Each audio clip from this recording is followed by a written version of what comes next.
Okay, so we are live right now, Tom. Good. Are you able to record? Yes, it's recording. Okay. Okay, good.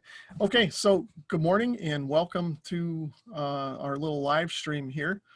Um, we'll just kind of wait a few minutes as people form in. I'll just kind of do a little bit of an intro here and talk a little bit about what we're doing here. So Tom and I like to, get together periodically and do a show together live. Sometimes we record it. But it's been a little bit since we've done one. I've been kind of tied up with work all summer and some other family things and stuff going on around here. But things are a bit. So I had a few minutes and figured we could try and get together and catch up and see how our summers went and talk a little bit about some of the radio stuff that's been on our minds lately. And just kind of just chat here this morning for an hour or so and see where it takes us. So if there's anybody in the chat that wants to ask questions or have topics that they want to talk about, then feel free to do that. Well, let me turn it over to Tom. He can do a little bit of an intro too. Go ahead, Tom. Yeah, this is a kind of an open agenda. We have some items that we want to discuss, but it's open. If you want to interrupt us because you thought of something, that's fine. Put something in the chat, and we're gonna go do it. Here we go. Okay, hold on a minute. Let me just do something here. I just want to check what's going on. Okay, so I guess we're good to go. Are you watching us? Yeah, well, I've got the stream manager up, Right. but I wanted to check something else there for a minute. It wasn't quite set up the way I wanted it to be. Anyway, okay. So what I'll do now is we put together a little agenda. So we'll just flash this up on the screen here quick for everyone to take a look at. And so we'll just read through this there. So I think the video was covering it. Okay, so first off, we just like to always say that we're not experts. We're just a couple of radio enthusiasts who like to experiment with radio and share our experiences with all of you guys. We're not trying to, say that we're the the oracles of truth here. We're not trying to sell you anything.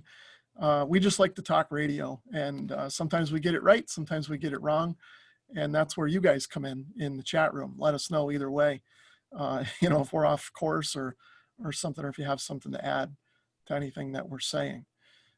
So then, like I said, we put together just a few topics that we thought about covering this morning. We don't have to cover all of them. We don't have to cover any of them. Again, we'll kind of keep an eye on the chat, see if any topics come up from you guys. We'll talk about those too.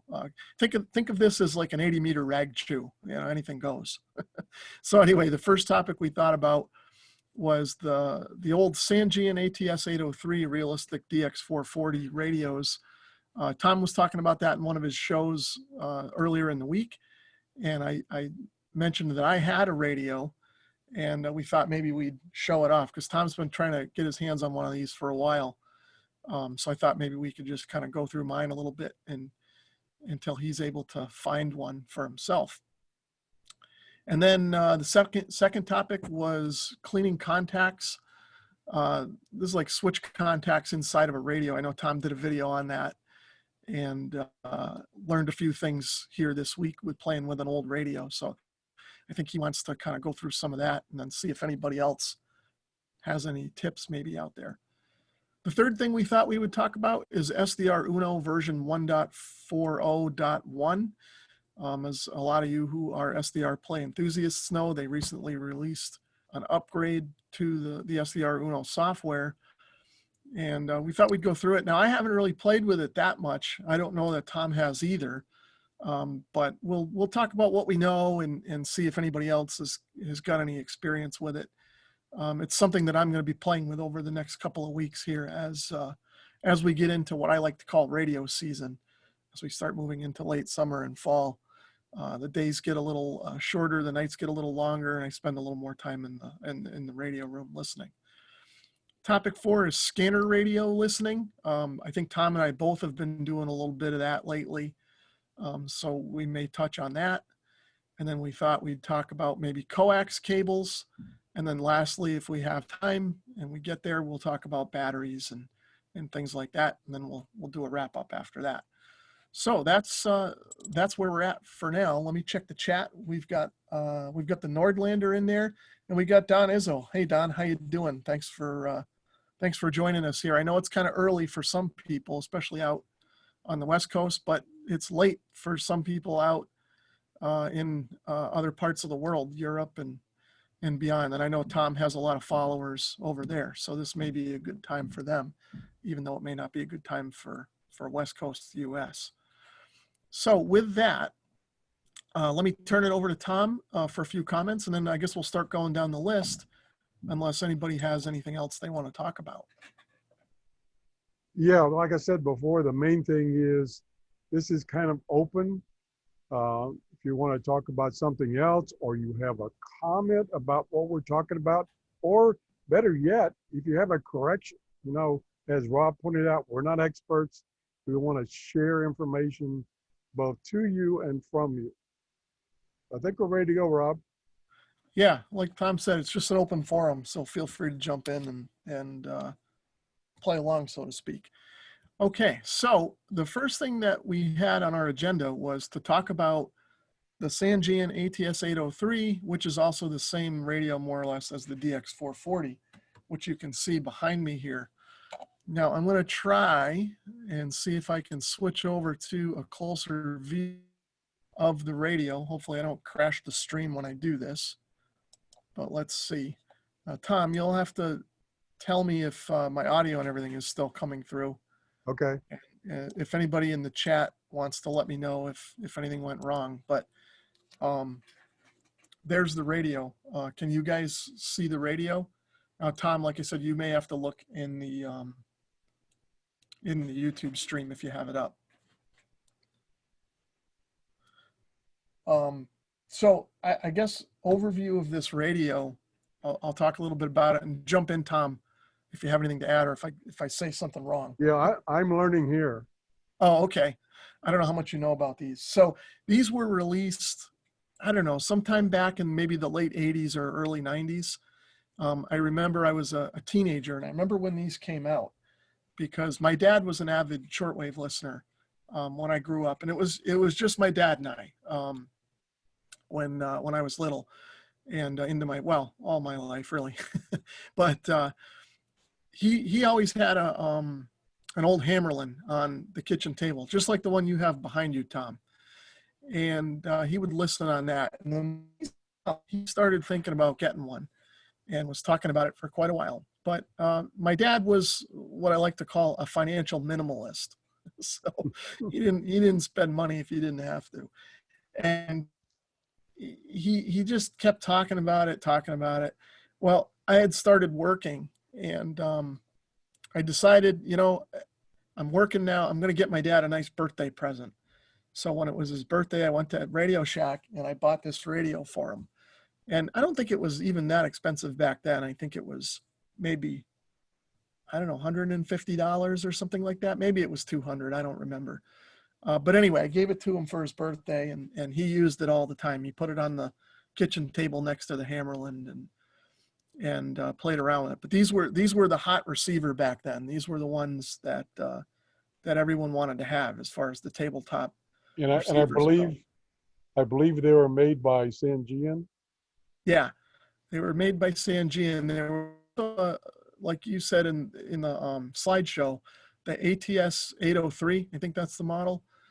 Now I've only seen one or two of those at flea markets. I think the Radio Shack one, at least here in the States, was the more popular model, just because we had Radio Shack everywhere, kind of a thing. But they were essentially the same radio, maybe a little different styling.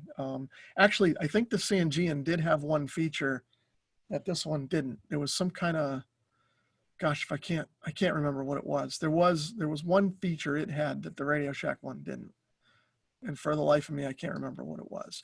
But anyway, what it is it's you know, it's an all band shortwave receiver tabletop, but for its time, it was the only one that, you know, was this size and actually worked well.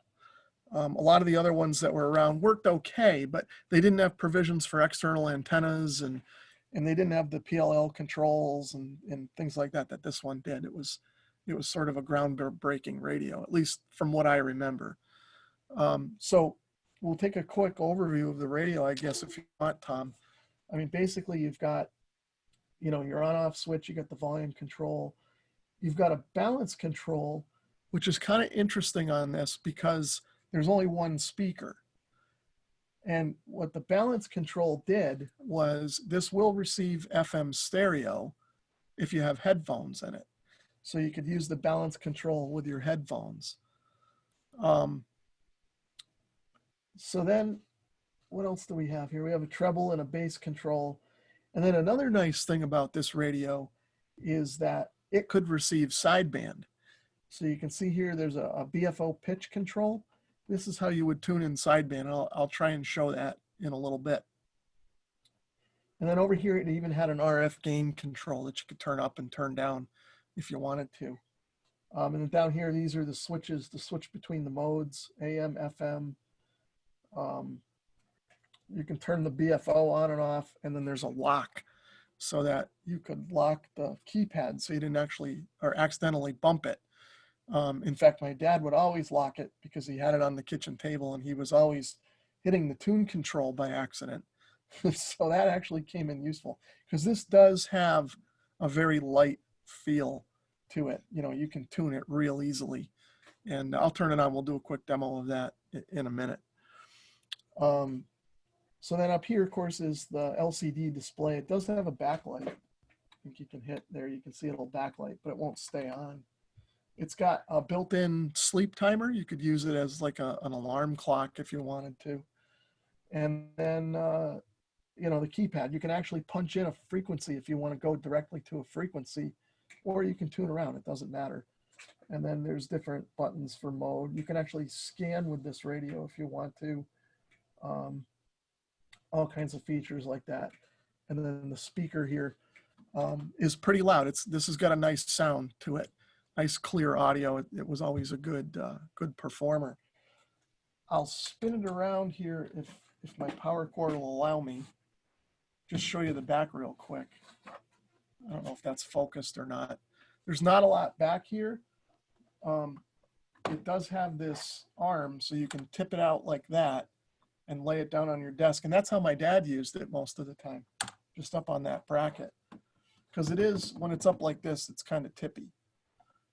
And then on the back, it's got an external antenna jack, which was kind of the selling feature on this for people who were really shortwave enthusiasts, because you could put whatever you wanted on there. My dad had a long wire on it, and it worked great all through the years. In fact, I've got an external antenna on it now. So I'll plug it back in here. I know it looks like the camera might be stuttering a bit in the view. Hopefully it's not freezing up too much there. But before I turn it on and go through it, looks like I lost focus again. Before I go through it a bit, I'll take a pause here. I'll check the chat. Let's see who else is in there. Oh, Scratch Dog is in there. Eric, how you doing, Eric? Maybe we'll put it on 3885 in a bit.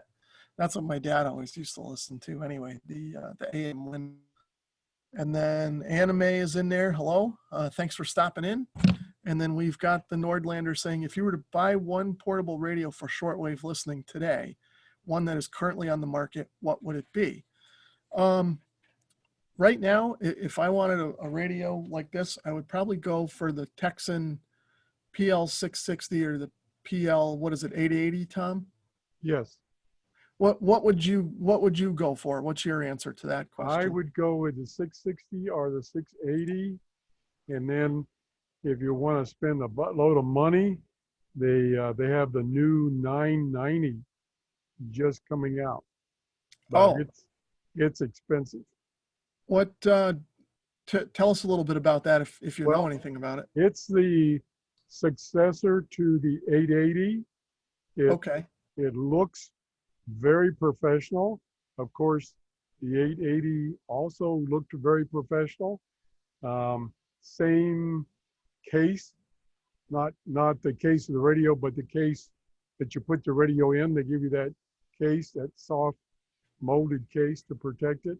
But I think it's like $350. Oh, There have wow. only been a couple of people that have gotten the pre-production ones, and they had some serious problems.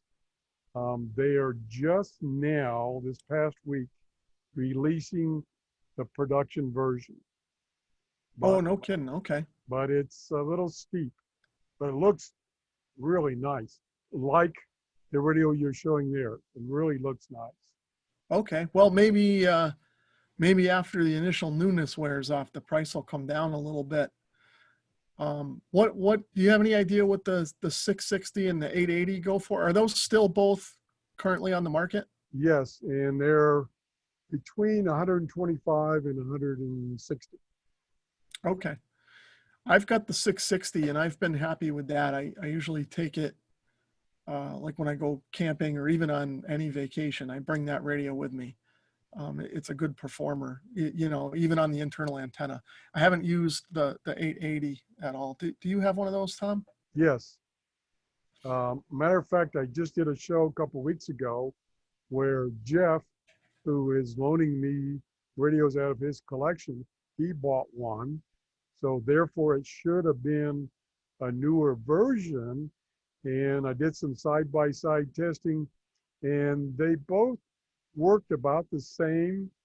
Um, the biggest negative is trying to use the synchronous detection. It doesn't work very well. Oh, interesting. Okay. That's Other than good to that, know. they work fine. And okay, so what was the model number of the new one? 990, you said? 990, I believe.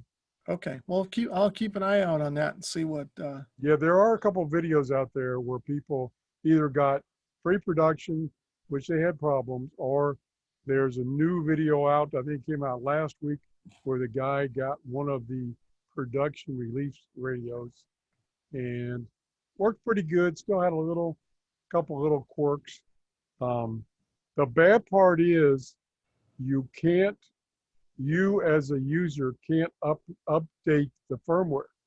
The firmware where the problems can be fixed can oh, be updated at the factory.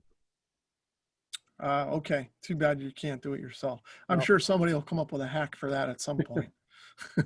yeah, Let me check the chat here. Let's see. Oh, we got Farpoint Farms. Eric is in there. Good to see you. He's another radio enthusiast and all around jack of all trades. I really enjoy watching his stuff. You never know what you're going to see. He's actually working on some free to air satellite stuff now, which has been kind of interesting, and some solar panel stuff. I've been really following that. That's he's got his hands in a little bit of everything. But anyway, he's asking. I have several shortwave units. I really like my Grundig portable that has sideband.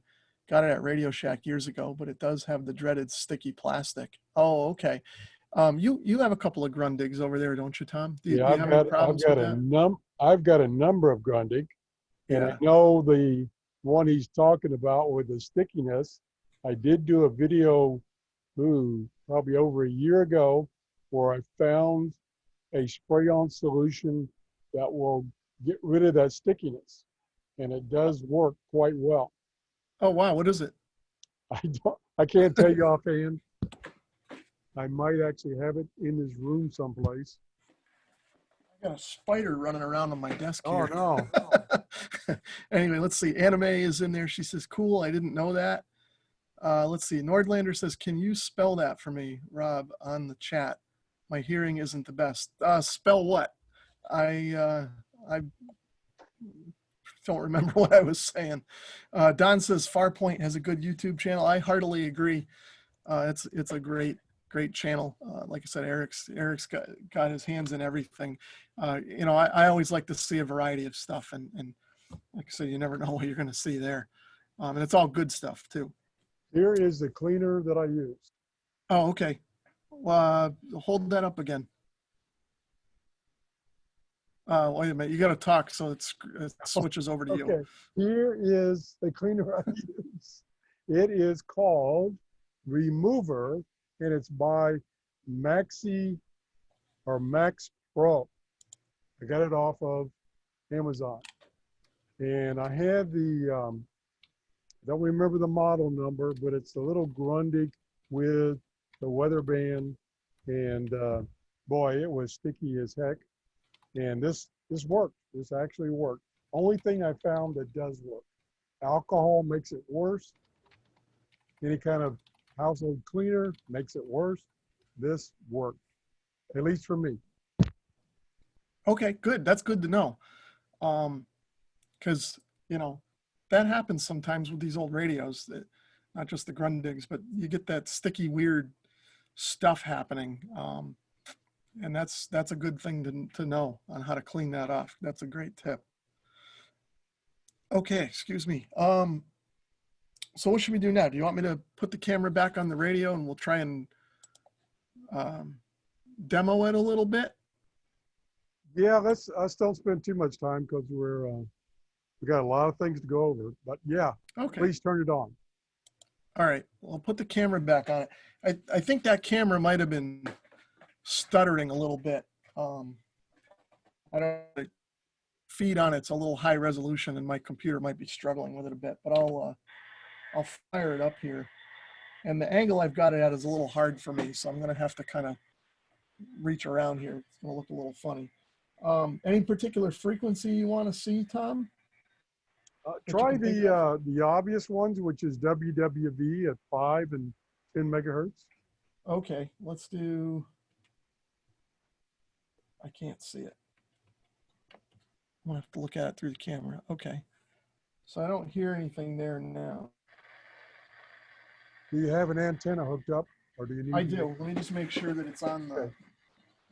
the switch is in the right position. Yeah. Can't see it too well. Let's try. Whoops. Oh, I can't see what I'm doing here. of course, shortwave right now is in the toilet. So yeah. Oh, can you hear it?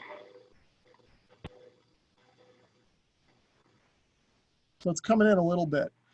Now, actually, that is one thing I wanted to mention on this radio. I almost forgot. These radios, if you're going to look for one of these used, there's a common problem with these radios, and this one suffers from that. okay, that's what I want to hear. Yeah, I totally forgot about that, and I know that's where you were leading me on because I told Tom about this already. This radio is actually broken. When it comes to shortwave reception, it's very deaf. So you guys might have heard, there it is, WWV a little bit, but normally that should be a lot stronger. The reason for that is that there is a little field effect transistor that is in the first stage of the receiver circuit. It's basically the first amplifier that the signal hits when it comes in from the antenna. Those field effect transistors are very sensitive to static. And what'll happen sometimes, especially if you have it on an external antenna, just a little bit of static will wipe out that FET. And somewhere along the line, that's happened to this radio. So shortwave reception on this radio is down a lot. So a common fix for it, and I actually have the part right here. I bought it from Radio Shack before they went out of business. There it is. It's an MPF 102 transistor, at least from Radio Shack. You can look it up and you can get, you know, if you wanted to buy one from Mauser or DigiKey or something like that, you can get the transistor. And you replace it, the radio will come back to life and work like new. You know, you obviously got to have a little bit of electronics repair knowledge and skill. It's kind of a tight board in there, but it's not impossible.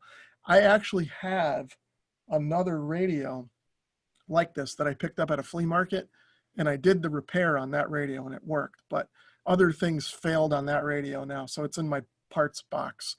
It's a carcass at this point, spare parts for this one. But anyway, I do have the transistor. I just never put it in. So I need to do that on this. But again, keep that in mind if you're looking at one of these used. If the reception is down on shortwave, that's more than likely the problem. And this is a, you know, less than $1 part. You'll pay 3 times that amount in shipping to order it online. Unfortunately, you really can't walk into a Radio Shack and buy it anymore, unless you're lucky enough to still have one in your neighborhood. I know there's a few around. I think Eric from Farpoint Farms found a couple somewhere in his travels. But anyway, it does work well on broadcast bands still. And I've got, yeah. Okay, I'm getting a lot of static because I'm down here in the cellar and whatnot, but you can see that that's AM broadcast band, and it came right to life when I switched over to that. You can see the signal meter lit up. Of course, it's getting full scale static from all the lights up here. And then it'll work just fine on FM too. It's got a great FM receiver. In fact, a lot of people who are into broadcast band DXing use those radios. So that's where we're at with that. Any other questions about that radio, or is there anything else I should show, Tom, before we move on? So that would explain the negative reviews on that radio. People not being aware of that failure and saying that it can't receive shortwave very well. Yeah, that's probably what it is, especially since these are all quite old at this point. Yeah. And that was such a common problem that there's, I would say, probably a majority of those radios out there that, you know, have that issue with that transistor. It just was kind of the weak link in the chain. So having said that, if you find one that has that issue advertised and you're handy with electronics, you know, you may be able to pick it up for cheap and fix it and have a great radio. So Is it easy to get to that part? It's, well, I don't know where I put my carcass radio. Oh, it's right here.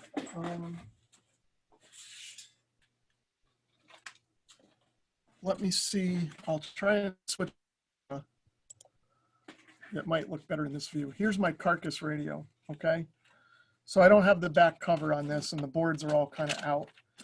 You can see it's not the easiest thing to do to get at, but when you take the radio apart, these boards are all in here nicely. This one's just been in the junk box for a number of years, but the transistor in question is right here where my finger is. So you just have to take the back off, and then you have to get this board separated so you can get at the backside and desolder it and then put the new one on. And when you're putting the new one on, you have to be careful that you don't zap that one. Okay. So you gotta work, you know, with a wrist strap and that kind of a thing. You got to be a little bit careful with it. But like I said, if you know electronics a little bit, it's a good, and if you can get it cheap enough, it's a good project, you know, radio. And if you get it cheap enough and you're not able to do it on the first try, you can buy another transistor and try it again. Or I can have Rob fix it for me. Yeah. Okay. Yeah, I think we need I don't to get move on. slammed at work. Okay, I think we need to move on. Okay, let me check the chat then before we Okay. do. Let's see. Eric says he's going to look into that cleaner that you showed. He's got at least 3 radios that have that sticky stuff on them. Yeah, I'm going to look into it too. I never knew about that.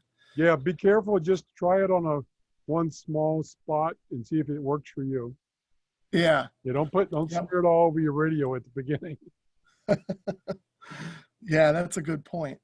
Let's see. Carl Dalquist, he says, yeah, I miss it. I miss it when it was at its heyday and even, you know, back in the 90s and stuff. I remember going in there all the time when you could go there by parts. Let's see. Anime says it makes me think of that movie called Pie, the sticky stuff.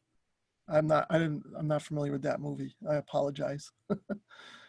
Let's see. Somebody says, good afternoon from Greece, Eric. Oh, okay. We got somebody from Greece. That's cool. Anime says, Carl, I agree. I love my Optimus. Oh, yeah. The old Optimus Radio Shack stuff. I remember that.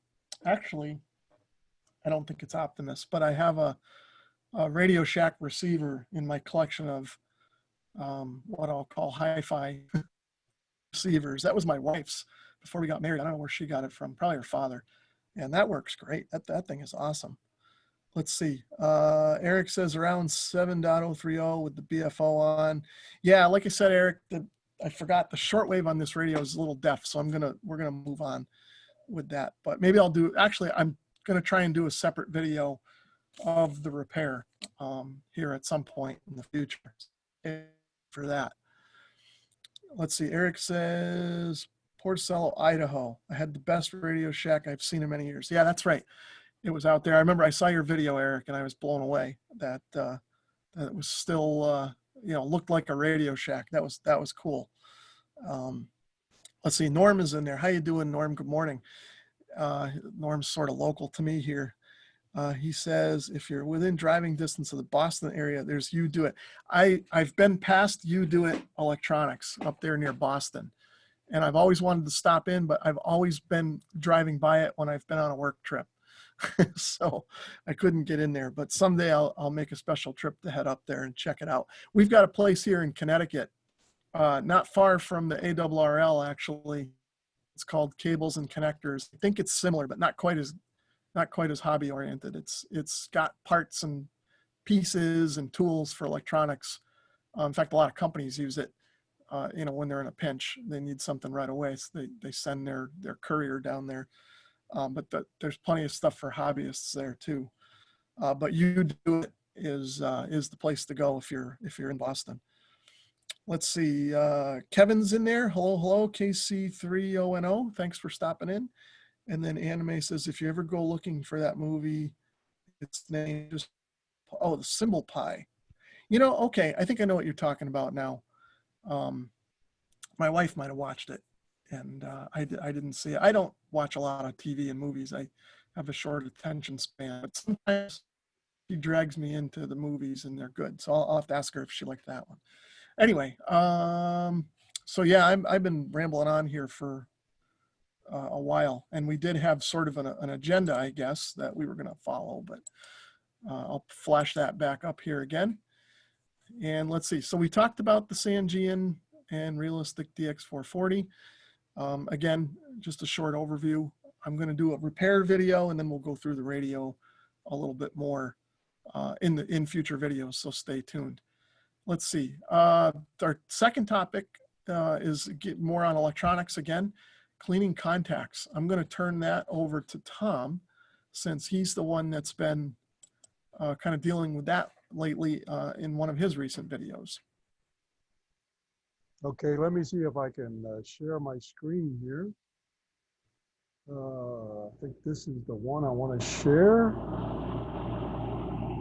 Let me know if I'm sharing the right one, Rob. We're seeing the agenda. Okay, so right here, you should see a contact cleaner that I use. And as Rob has pointed out, I just did a show a couple of days ago where I repaired a radio. And the problem was the on-off switch contacts were pitted or burnt. And so I have used this product, CRC cleaner, for a couple of years now. It replaces one that I used to get from Radio Shack, but Radio Shack is basically no more. And I thought, well, I'll try this one. I watched some videos before I bought it. I watched some videos on it, and this is the recommended by those people cleaner. And it's a multi-purpose cleaner and protection. So supposedly it's supposed to protect from corrosion coming back. And it's worked quite well. It does clean up. In other words, it evaporates so that it's not all over your circuitry. Don't remember if it came with one of those long straw nozzles or not. If it did, I've lost it because mine right puzzly doesn't have it. It does have a very fine stream, so you can get it into a tight spot. And it's safe on plastic, so it doesn't cause plastic to turn into gum. And I found this works quite well. Again, you can get this off of Amazon or other places. If you have you happen to have electronic store near you, they may have it in stock. I don't think places like Walmart carries it. And Um, that's about it. yeah, so that's a good tip, Tom. You know, a lot of people like to use deoxit, but that stuff is super expensive. Yes, And it sounds like this stuff is probably just as good and probably half the price. So that's a good tip. yes. I actually tried a very, very small can of deoxit, which was about the same price as this 11-ounce can. Hmm. And it works very well. But boy, I used up that can in a hurry because I had a lot of things that needed cleaning. So I thought, well, it's a good time to clean all these things. And so I thought, well, let me see if I can find something a little less expensive, but still recommended by a lot of people. You can see up here, it's got 67 ratings and it's got 4.8 stars out of 5. Okay, that's a good tip. I know, and like you said, the melting plastic. I got some contact cleaner one time, actually at that electronics store I was talking about in Newington, Connecticut. I happened to grab some, and I still have it because the first time I used it, it just totally obliterated the plastic in the item that I was cleaning. It didn't say on it anywhere that it was safe for plastic or not safe for plastic. I didn't even think. I just sprayed it on there and ruined whatever it was I was working on. So that can is sitting on the shelf and hasn't been touched since. You know, if I want to strip paint off of something, maybe I'll use it. But yeah, so this stuff is good. I do have a can of deoxit somewhere, but when that's empty, I'll take a look at this stuff. I've used the CRC products on my cars. They sell like carburetor cleaner and brake cleaner and things like that at the auto parts store too. And that stuff seems to work pretty good. So we'll take a look. Let me look at the chat here while we got a pause. Let's see. Anime says they joke about the difference between a numerologist and a mathematician. Okay. Well, I'll check it out. It sounds like it's my kind of. Let's see. CMVB69. Howdy from Ohio. Thanks for stopping in from Ohio this morning. And then Anime says, my wife sounds really cool. Yeah, she is. She's real cool. And she puts up with me. So that's even better. Kevin is talking about the oxit. Yeah, that, like I said, that's good stuff. It's just pricey. So, if you can save a buck or two and still get reasonable amount of performance, then I'd do it. Let's see, Anime says this info is super useful because there are a bajillion products to sift through. Thank you. Yeah, I think that's why Tom likes to talk about this stuff, and me too. We like to just share what works for us. Sometimes it's not always what's right for you, but at least it gives you something to start from and experiment with. Okay, anything else on the contact cleaning stuff, Tom, that you want to talk about? Any more? Nope, that's it. What we now? Let's see. We have SDR Uno. Version 1.40.1 discussion and features. Okay, so if there's anybody out there that doesn't know, SDR Uno is the software that runs the SDR Play software-defined receivers. Tom and I each have a couple of these that we play around with from time to time. They're great all-around software-defined receivers, especially for somebody that's new into the hobby. You can get their entry-level model, the RSP1A, for what is it, around $120 or something, Tom? Sometimes they go on sale a little bit less. Yes. And it's a you can great way to get. Oh, go ahead. You can get them from dealers in the U.S. It's made in England, UK, and they now have several distributors throughout the world. And one of them is, I can't remember the name of it. It's in Atlanta. And, Oh, okay. And they have pretty good prices because if you're in the United States and you order it from the UK, there's a big shipping cost. Yeah, if you order it, I think HRO sells it. If you get it from HRO, them, I think it's free shipping. yes, Um, HRO, that's it. You can yeah. also get them on Amazon, but the price is kind of pricey. It's like for the base unit, which is normally 100 and 125, they're charging, the dealer on there is charging 170. So HRO Oh, wow. is the way to go. Yeah. And just for the record, I mean, we're not trying to sell anything here. We've been using these for a while. I've got a couple from SDR Play to review and use, for free. I'm not a spokesman for them or anything, but I really do think it's a great product. If they didn't send me these, I would have bought them. So they're good little radios, like I said, especially for somebody who's new to SDR. I think especially the RSP-1A. It's the right kind of bang for the buck perspective. You can spend more and you'll get a little more performance, but you can spend less and get a lot less performance. I think it's great. The only problem with them, I don't want to say a problem, but the software can be a bit intimidating to use for somebody that's new to SDR or new to radio, or just, not necessarily computer savvy. There's a couple of different software packages that'll work with these, but there's a lot of controls and options with that. So when you first look at it, it's a bit intimidating. There is a little bit of a learning curve, but there's tons of videos out there that can help you through. Tom has made a bunch of them. I've made a few, and SDR Play has their own series on their website and YouTube that you can use.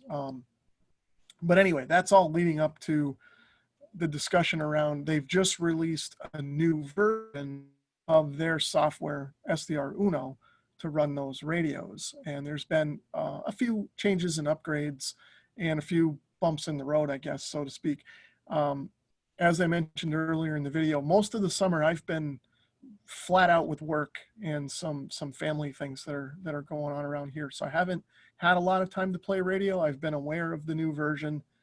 I've downloaded it, installed it, got it working, but I haven't played with any of the new things that they're offering. So I think Tom has. So let me turn it over to Tom and let him talk about that.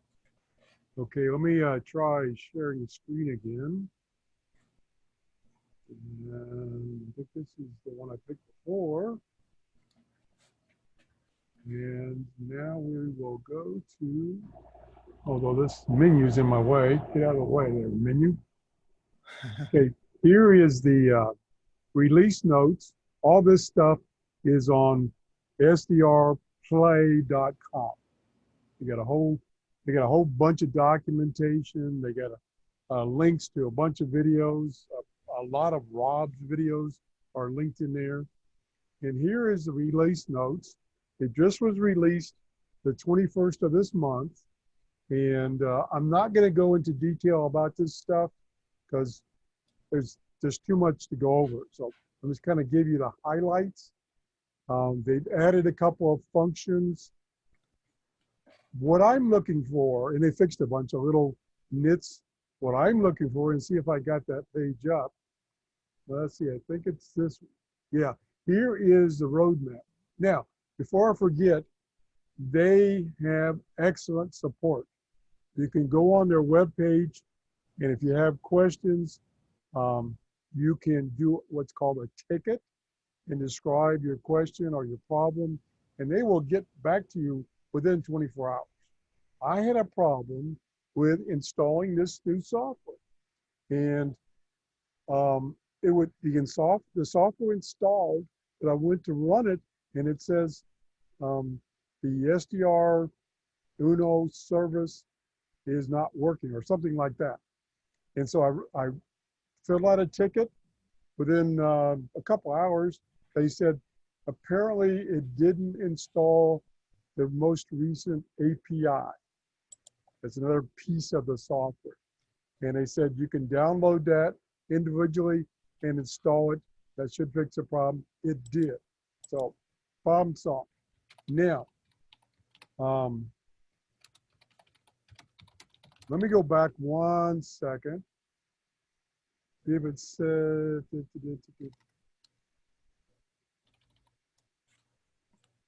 I guess it was actually the pre-release of this 1.4 had added, um, adding uh, plugins.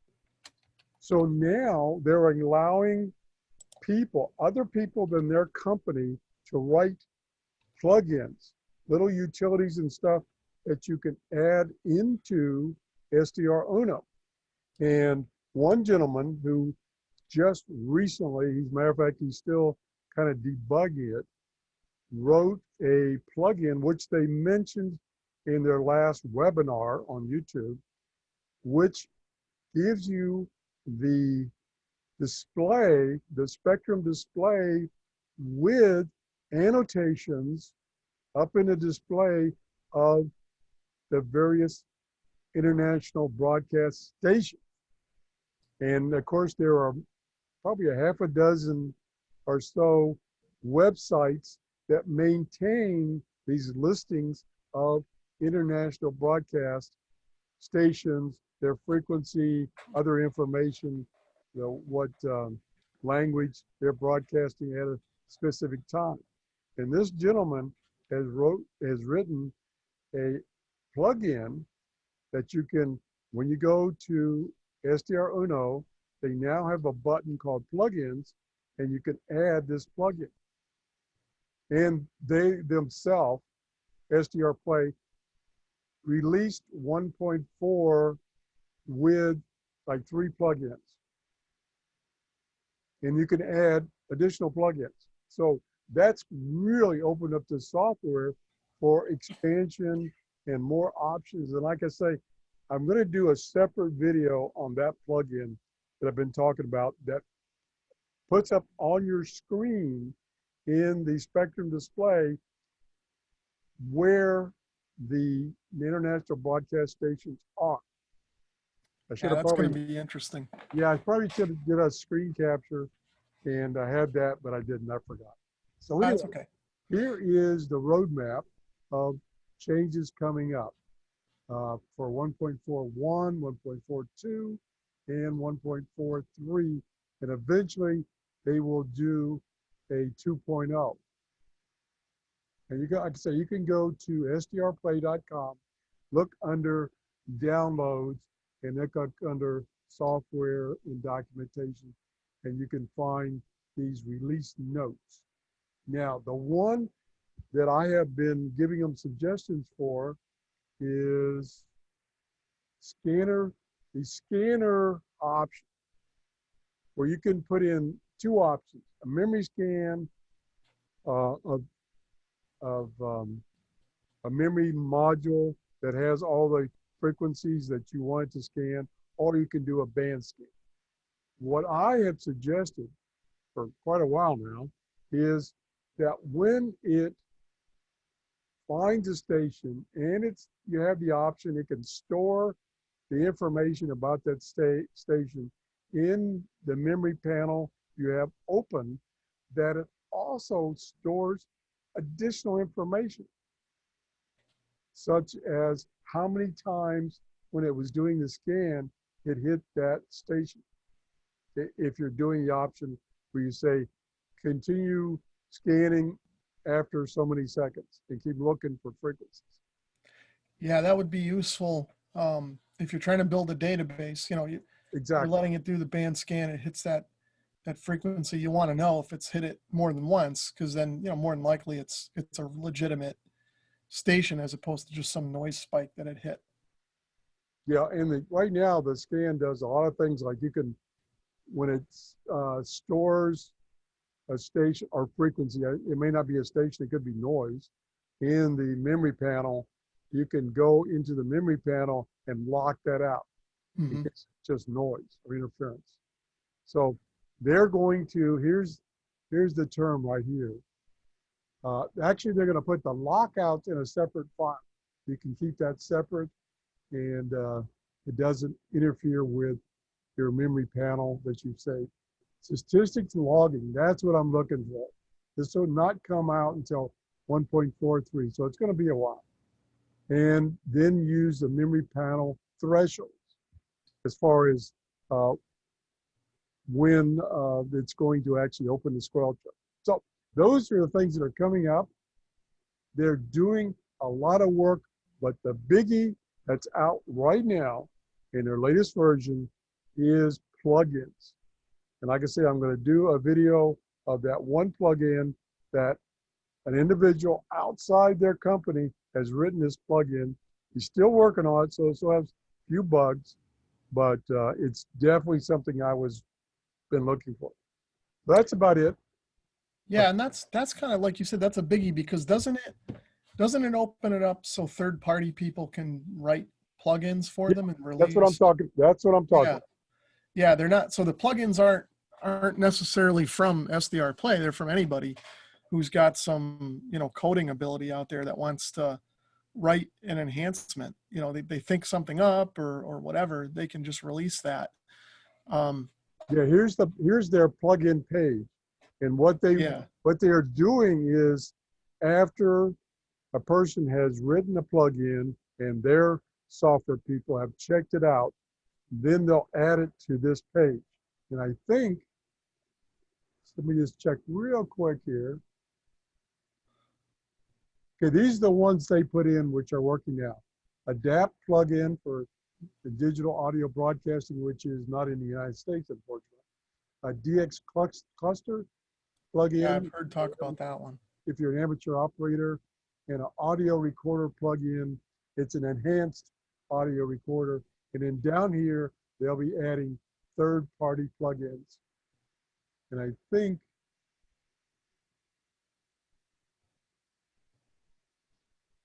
they had the one I'm talking about. No, they don't have it on here yet. It's called Fran, capital F, capital R, capital A, capital N.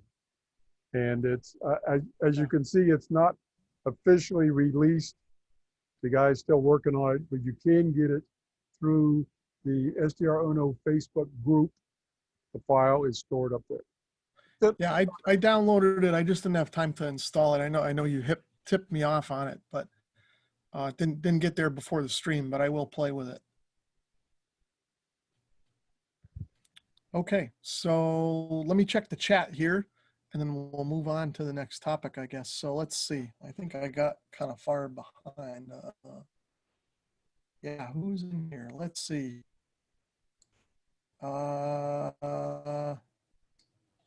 lost track of where I was. I apologize, guys. Let's see. Wayne KI4UYA says Home Depot and Lowe's carry CRC contact cleaner. I use it all the time.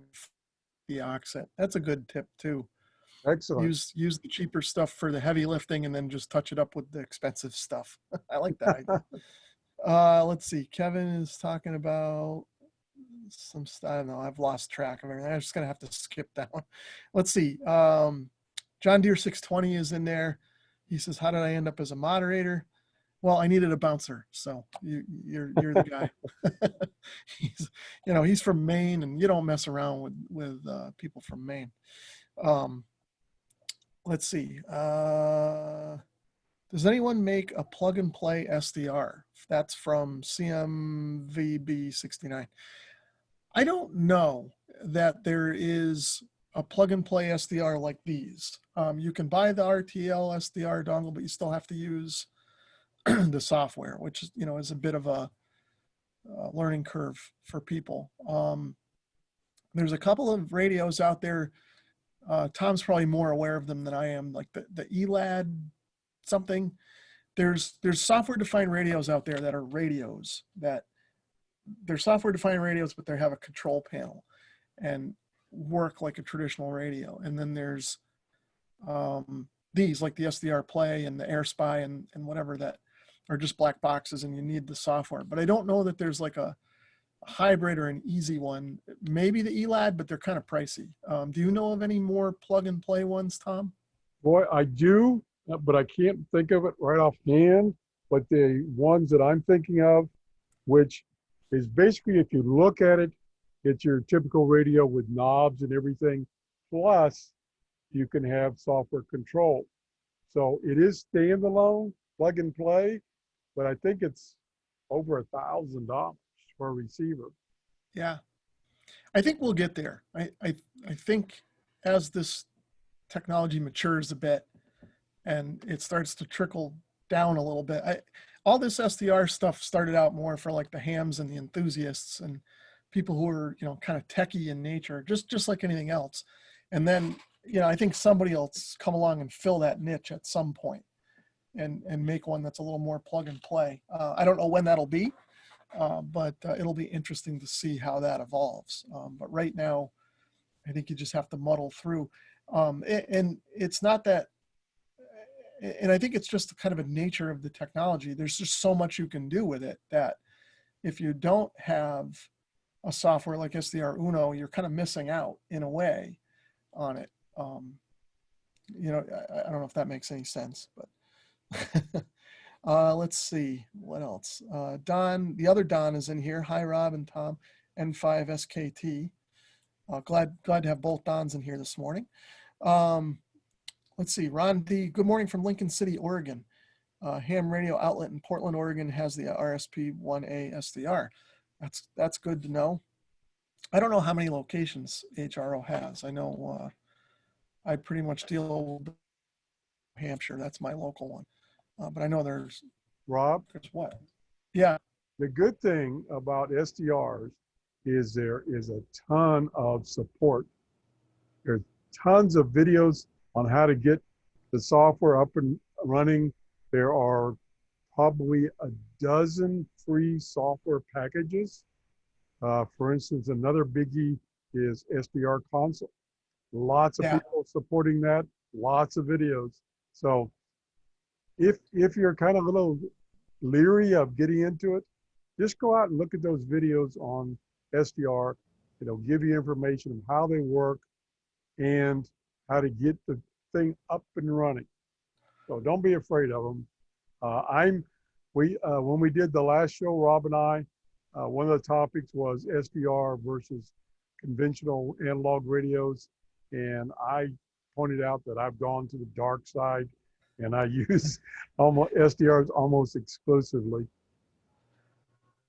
Yeah, there's that's an excellent point, Tom. Whichever way you go, you know, whichever platform you pick, there's tons of help out there, whether it's from the company that's selling the product or whether it's just users on YouTube or forums or wherever.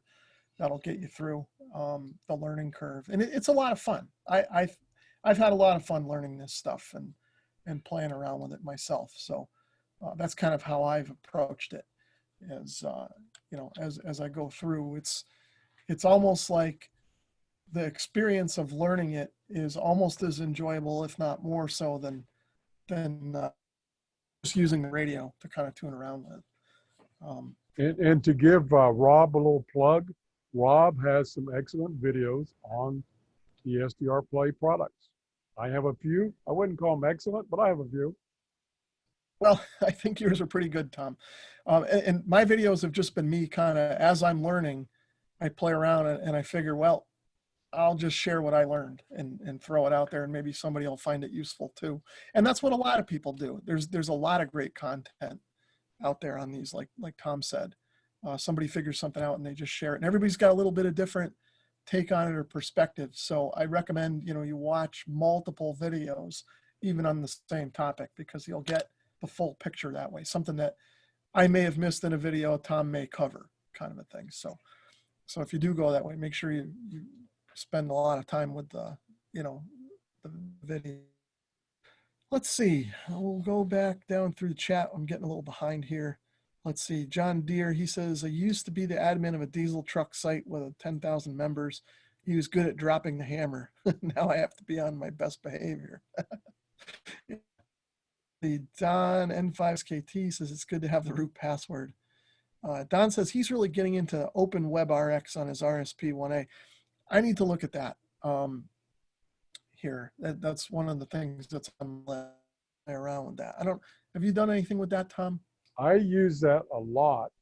The big advantage is, and what it is, it's SDR radios that people have put on the internet that you can use just like it was yours. Now, The software interface is different. Matter of fact, it's fairly simple, but you can go on that website, and there's a couple of them, couple different websites that do the same thing, and pick a radio throughout the world. They're all over the world, and listen on that radio, and that's an SDR radio.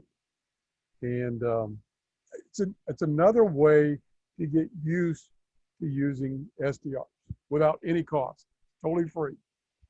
Yeah, that's a good point too, Tom. And we've talked about that before, but I'm glad you touched on it. Yeah, if you're thinking about playing with SDRs and you don't want to invest any money, just go online and look for remote ones that you can control, and you can get used to kind of how they work and look and feel and what they do, kind of a thing. And it's not quite the same, but it's an introduction. And that's one of the things that I want to do is I've got these 3 up here, and I can only use one at a time. And a lot of times I'm not even using them. You know, I'm working or doing other things. I'd love to just throw it up there and let you guys play with it. You know, somebody can come in and tune my radio and, you know, whatever while I'm not using it. I think that would be fun. But I'll get there one of these days. You know, like I said, it's on the list. Just see how long it takes me to get there. KD2QOJ is watching. Thanks, William. Let's see. Don says, hope their plugin API stays stable release to release so we don't have to update plugins every time we update SDR Uno. Yeah, we'll see. You know, SDR Play is a small company. And I think I'm really impressed with how much that they actually do with the resources that they have. Actually, a lot of these SDR companies are small, not just SDR Play. I'm just most familiar with them, but they're all relatively small. Some of these people, that's not even their full-time job. They do it on the side. So there's just a lot of community effort in the SDR space right now. And it's kind of cool to see it kind of grow, putting the input into it. Boy, let's see. John Deere says the only plugin I understand is an extension cord. Yeah, don't give credit. I think you know more than you let us know. Let's see. I wish it ran in a single application rather than opening several, says Aldi Moore. Flex 6400 is almost affordable. You know, that's one of the things that people complain about with the SDR Uno is it's got all those little windows that kind of pop up in whatever. And in one of the more recent versions, they've put a button in there so you can lock them so that you can minimize and maximize it all together. But it still gets a little clunky. For me, I'm used to that. I'm used to using like CAD software and that kind of a thing through my professional life. And that's how those softwares are in a way. There's just lots of stuff going on the screen. So for me, it's okay for people just getting into it. That's one of their complaints about SDR Uno. Some of the other software packages aren't quite like that. If you tried SDR Console or SDR Sharp, there may be a few others that are a little more, everything's all in one screen and you don't have to worry about the windows moving around, that kind of a thing. The only problem with those, at least with the SDR Play versions, is that SDR Uno supports all of the features. SDR Console and SDR Sharp will work, but they don't support every feature on every radio. The Flex, yeah, Flex 6400. I'd love to get a Flex at some point. Right now, it's just not on my, it's not in my budget, but I wouldn't mind playing with one of those someday. It's an interesting radio, and some point down the road, I may do that, just not in the near future. But I know everybody who has them, you know, really likes them. They're neat radios. I wouldn't even mind getting an old one, a used one, the 5000 or whatever, just to kind of mess around with. They've always had pretty good reputation. Let's see, Hack RF1 plus Portapack. Yeah, the Hack RF, I haven't played with that one at all. Have you done anything with the Hack RF, Tom? No. Okay, we'll have to look at that at some point. Let's see. What do we got? You can install, Don is saying, N5SKT is saying you can install OpenWebRx as a Pi image and just boot it up and it comes up configured. You know, I have to admit, I don't have a Pi. I gotta get, Oh, I got, oh, I'm way behind the times on that. I mean, you guys see my videos. I'm all doing different things around here. And I was even thinking about that last night.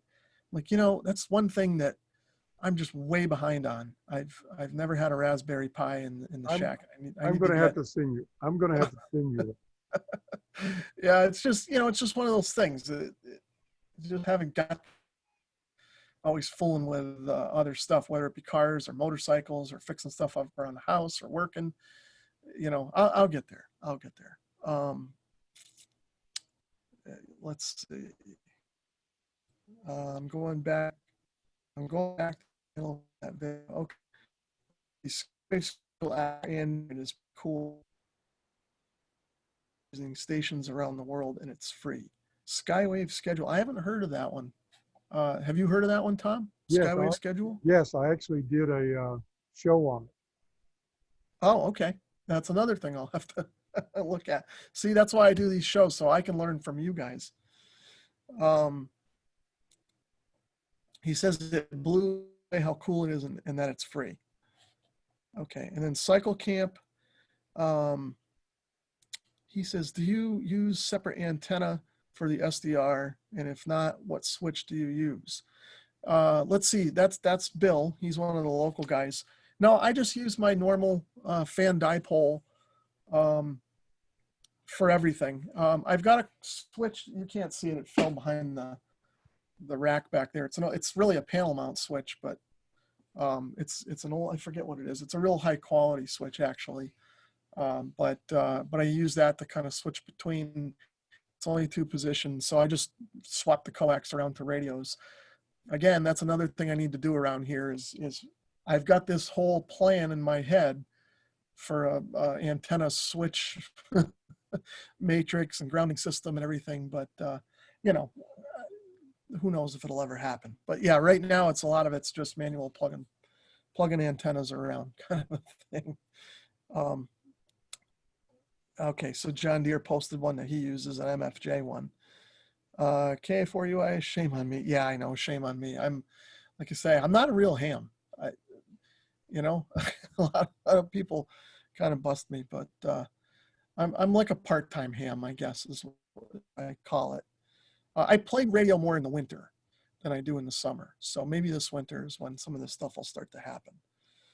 The Hermes Light 2.0 is a 325 radio that works like a flex if you want to get something and play with an SDR. Interesting. I'll have to check that out.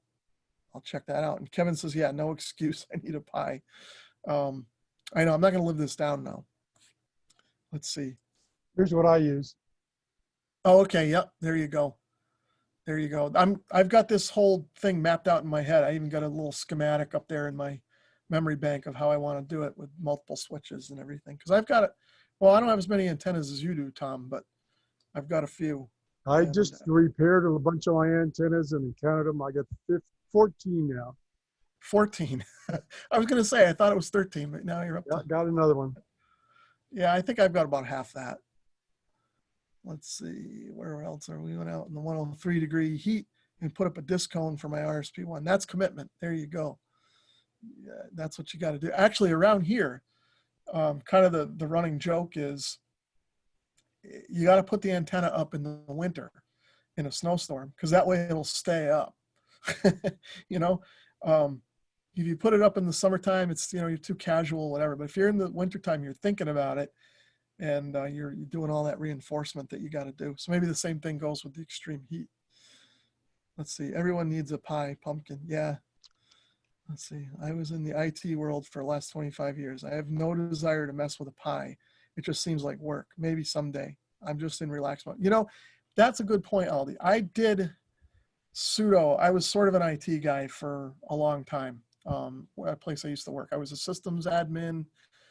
I worked on manufacturing equipment, Linux, Unix, all kinds of stuff, and I was all self-taught.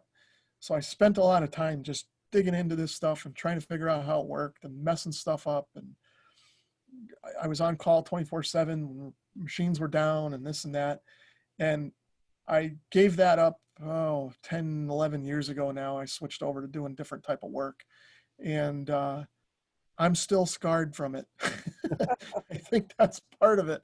I really love Linux and Unix and playing around with that stuff. I really enjoyed it. But boy, when you have a manufacturing company on your back and some machine goes down that is making widgets and you're the one that's got to keep it going, yeah, I have PTSD.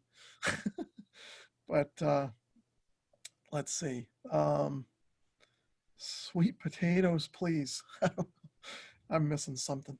Okay, you can't have the SDR plugged into a separate antenna while transmitting on a nearby antenna. Yeah, that's a good point.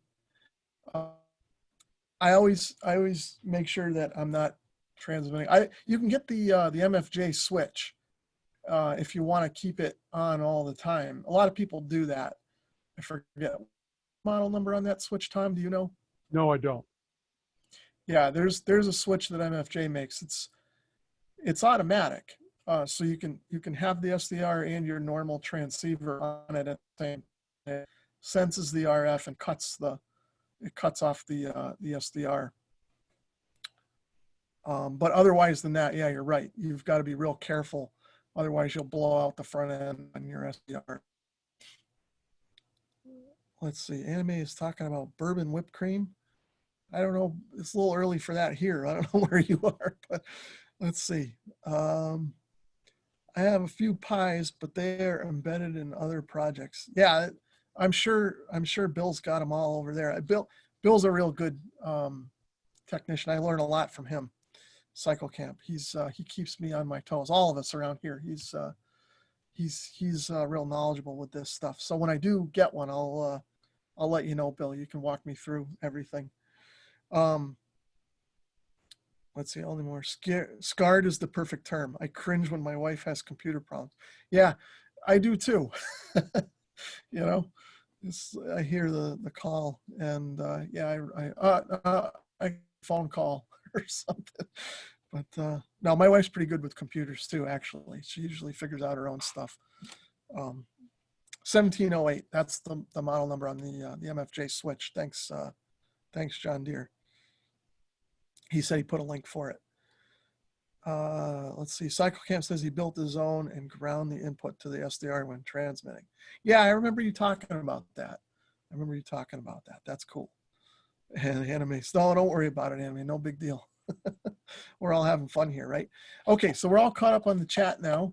I know we got a little off topic there, but that's okay. We've gone a little bit long. Do you want to keep going, Tom, or should we cut it? I mean, I'm okay for a little while anyway. Maybe we'll skip the scanner one. I didn't have a lot for that. Okay, so we'll skip over the scanner. We can save that for another time. I actually have, I had a scanner I want to do a video on. I've had it for a while, and that's also on my list to do a video about. The good part is we're getting a lot of participation, and to me, that says we need to do more of these shows. Yeah, we do, and it's all, I have to say it's all my fault because usually the only time I have to live stream is this time, Saturday morning. And if I have to work overtime for work, I'm working Saturday mornings, and that's been the case all summer. Today was the first day I didn't have to work overtime in a while or have some other commitment. The only other time I have available is late at night, and I know that's no good for you, Tom. So, Hey, I'll make an exception. Don't use that excuse. Well, no, I mean, I don't want to, I mean, when I say late at night, I'm talking 10, 11 o'clock, so. Hey, I'll make an exception.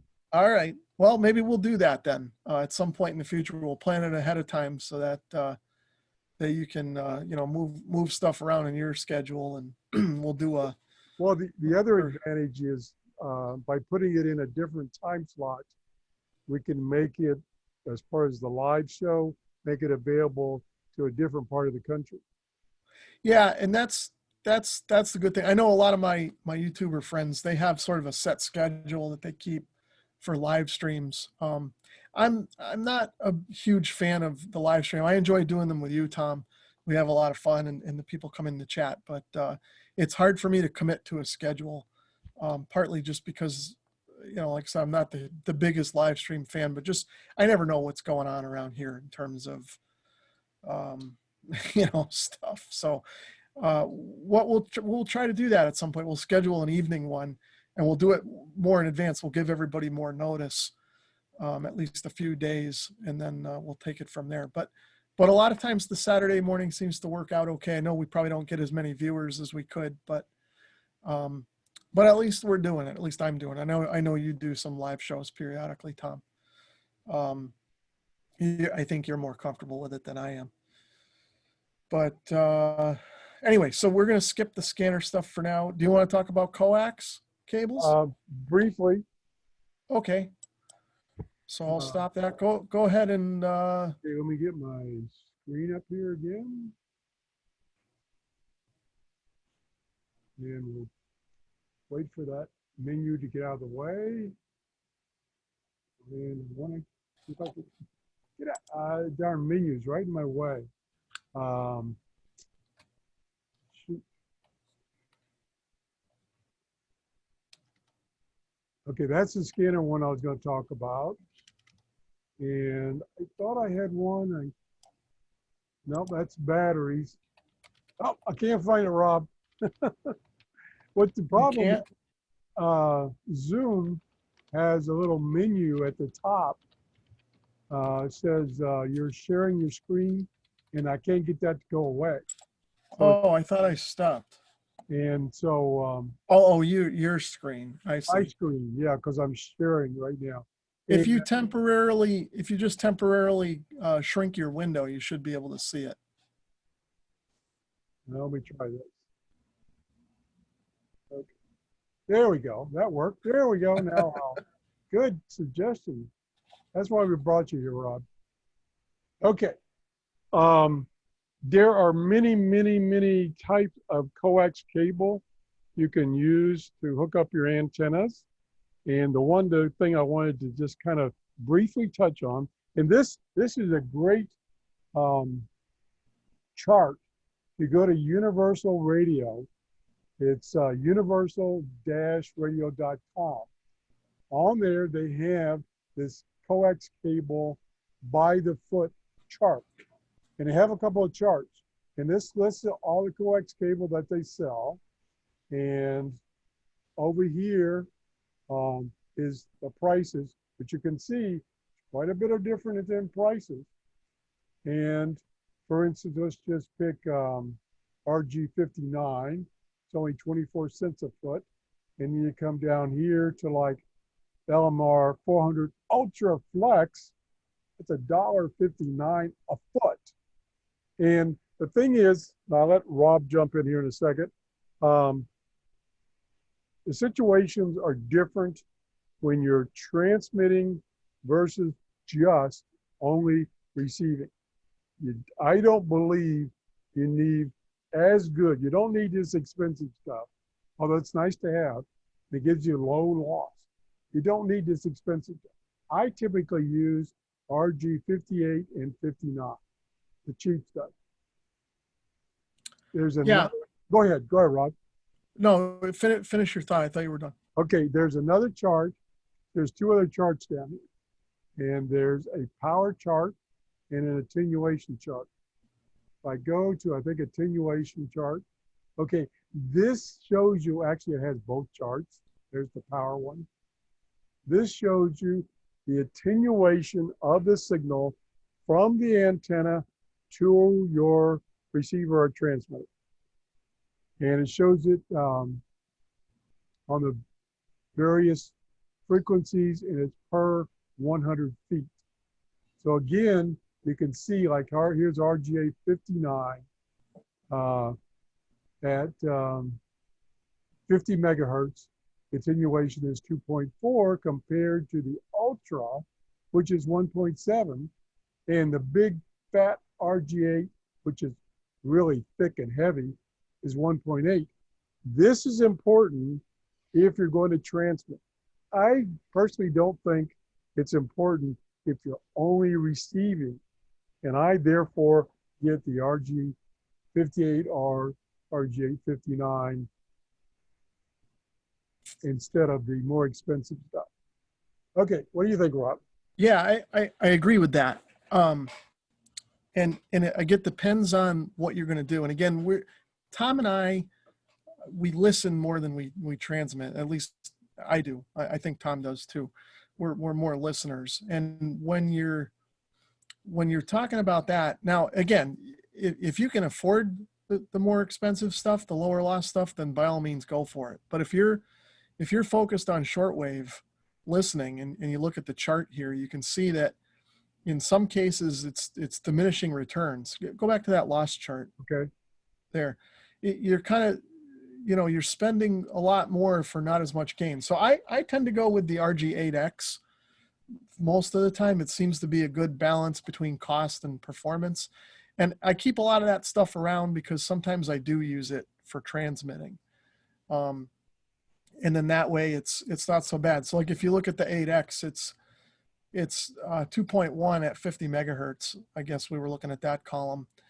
And then if you go down to the LMR 240, it's 1.7, which really isn't that much different. You know what I mean? So, if you want to get the next boost in performance, you'd go to the LMR 400 and then you might see a difference, kind of a thing. But yeah, again, for receiving, especially if you're getting started, use what you can get your hands on, is what I always say. Any antenna, any radio is better than no antenna and no radio. And you can experiment and see what works for you and then kind of move on. So I will say though, for my ham station, a few years ago, I found an LMR 400 clone, if you want to call it that. There was, what was the name of the company? Jeffatech. I saw it advertised somewhere. It might have been in QST, might have been on the internet. I don't remember. But they make an LMR 400 like wire. LMR 400 is, as you can see, it's trademarked. That's the Amphenol Times Microwave is owned by Amphenol. That's their product. So it's going to be a little expensive. Amphenol is a good U.S. company. They make a good product. But I found that this Jeffatech company is also a U.S. company. And at the time I bought the coax, they were making their coax in New York somewhere. So, but it was, I think it was like half the cost of true Times Microwave LMR 400. So I took a chance on it. And I'll tell you, that stuff's been great. When I moved into this house 10 years ago, that's what I bought. And I ran a bunch of it out to my antennas, and it's great. So that's another thing you want to consider is if you want, the good coax, shop around a little bit. You don't have to necessarily buy the Times Microwave stuff. You're not going to go wrong with it, I don't think. There's enough people out there that have had success with it and commercial people using it. But for an amateur station, especially if you're listening, there's other alternatives out there. But again, the flip side of that coin is there's some pretty ratty stuff out there too. Some of the stuff you got to be careful. Some of the stuff on Amazon and eBay is junk, whether it's RG59 or anything, it's just not that good. But to Tom's point, for just getting a receiver on the air, it doesn't, at least in my experience, seem to be as critical as other applications. So, and I think that's the point Tom's trying to make. Yeah, the one other thing, my experience, for a while, I used to get my cable from Radio Shack, the Radio Shack brand, and that stuff was terrible. Yeah. No shielding, there was very, very little shielding, and it was just junk. So if you see, like Rob was saying, you see some Radio Shack coax cable on eBay, I would steer clear of it. Now, maybe other people had to have a different experience, but boy, the stuff I got from Radio Shack was terrible. Yeah, what I found is, well, with a lot of things, but coax cable in particular, since that's what we're talking about, if you buy it from like a ham retailer like Universal Radio or HRO or wherever, they typically have decent quality cable, whatever you're buying, whether it's RG59 or LMR 400 or you know whatever. They're selling a decent quality product, and you can kind of rely on that. So I mean, you got to weigh that out. You got to look at your budget and that kind of a thing. And there's certain things that as you get into the hobby or well, just life in general, you learn what types of things you can kind of skimp on and what types of things, you need to spend a little bit on. And I think like to Tom's point, if you buy a good high quality RG59 or an RG8 or whatever, that's going to work just fine for you as opposed to the more expensive stuff, especially if you're just starting out. Now, VHF, UHF, that's a different story, but HF, for years when I lived at my old house, I ran RG8X to a dipole and I worked the world. It was fine, no issues. I guess that's Okay. another thing, Rob, that you just mentioned. It will depend on the frequency you're listening to. Right. If you're just HF, then it's not as critical. But if you get up into VHF and UHF, the coax is a very important part of listening to those frequencies. Because Yeah, like if you're putting up a scanner antenna, a lot of times those will come with, excuse me, RG59 or something. But and that'll work okay. In fact, I've got that in the garage right now. I think I've got a scanner antenna in the attic of my garage and a length of, it's either RG59 or RG8X, I don't remember which, on that scanner, and that works fine. When I'm out there working on the cars, I'm hearing all kinds of stuff, which is interesting because I usually have trouble with UHF because of the hills around here. So that's working fine. Now, I wouldn't necessarily want to transmit through that. If I wanted to set up, say, a 440 ham radio out there in the garage, that might not be the coax I would use, just because of the loss. You can see, RG59, 7.6 dB loss at 440 megahertz. That's considerable. So there you might want to take a look at it. But yeah, just for receiving, and especially if you're just getting started, I think your point is good, Tom. yeah, as you can see from this chart, you get up in the higher frequencies and those numbers, from 30 megahertz, 2.5 on this one, goes up to 24. So that's one thing you have to consider too is frequency. Yeah. Yeah. But I mean, generally we're talking more like the HF stuff and maybe lower VHF 10, that kind of a thing. But yeah, there's definitely options out there, and there's a lot of information on the internet about coax that you can read. So let's see. I've been missing the chat here. I'll kind of try and get caught up a little bit.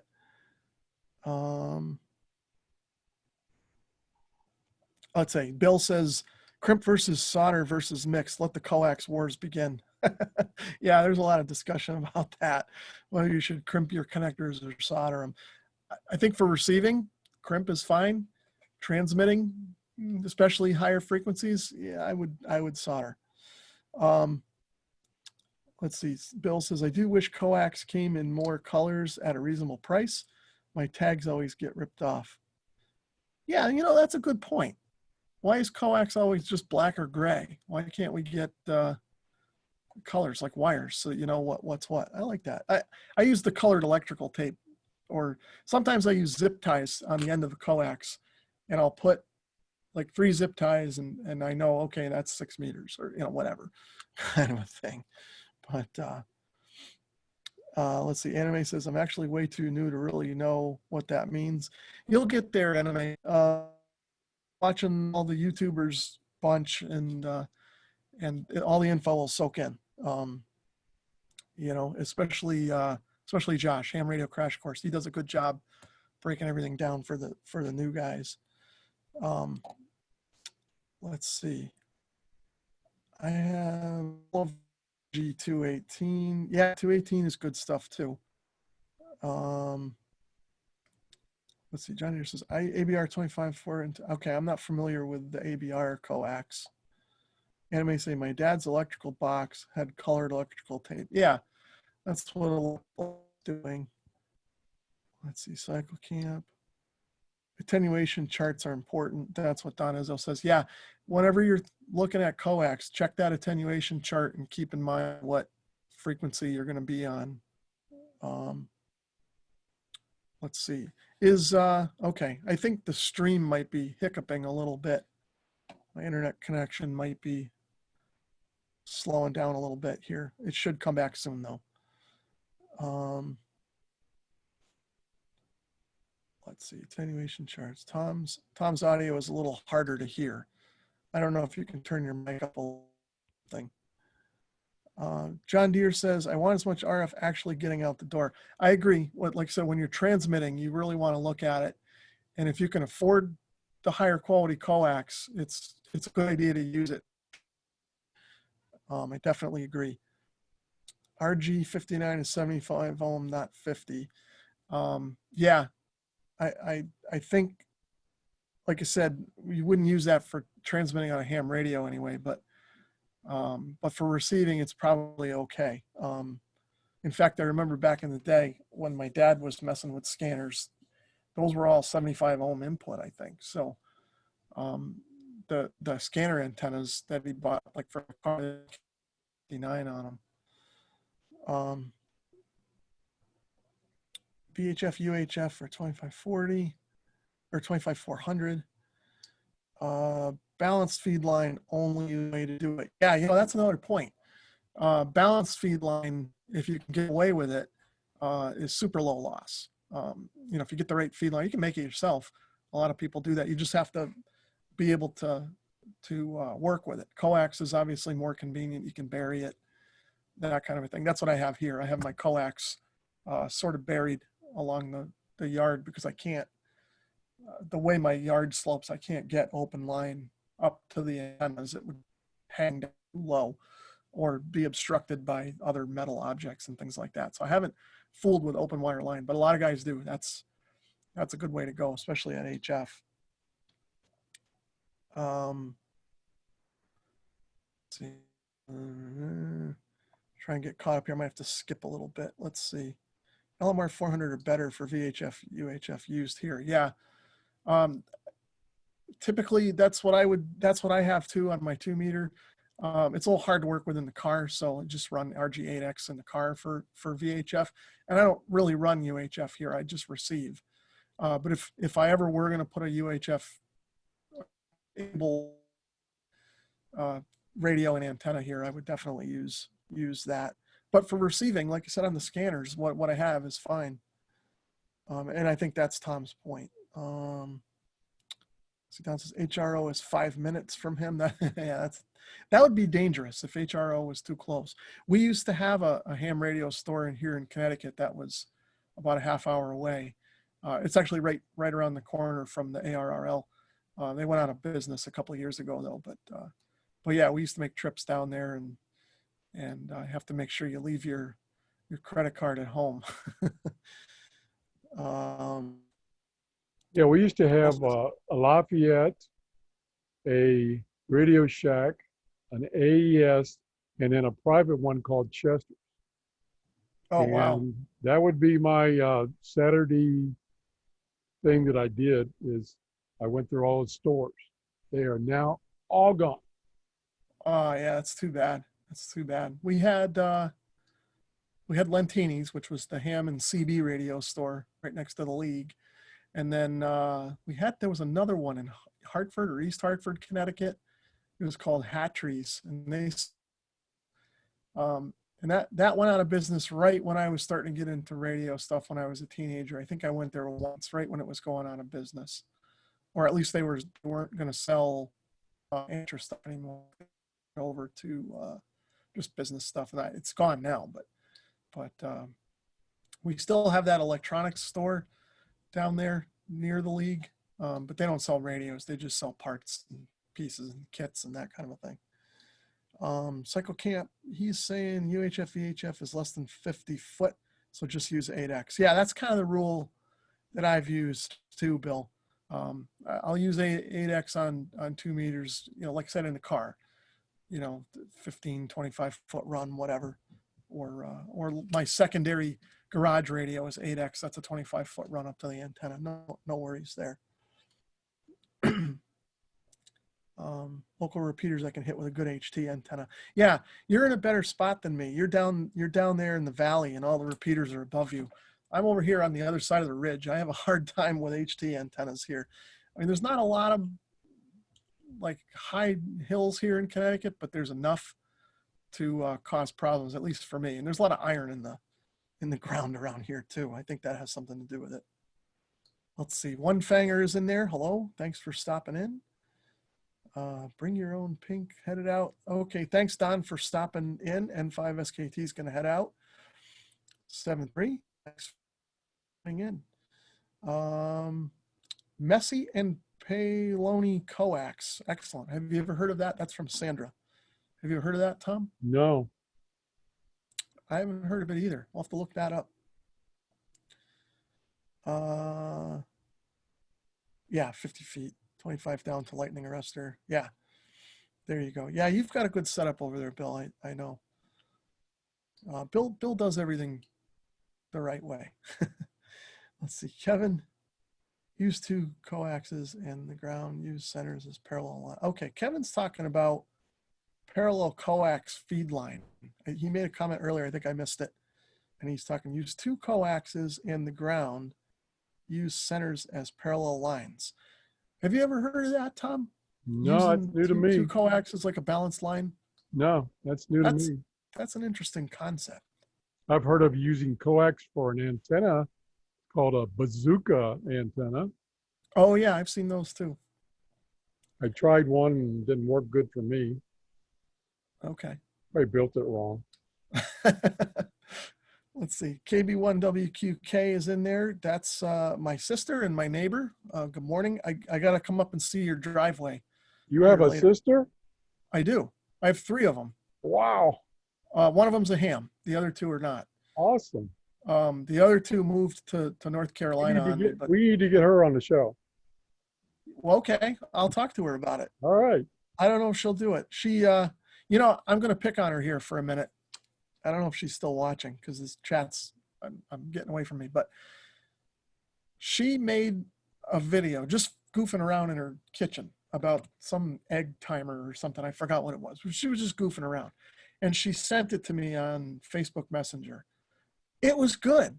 It was really good.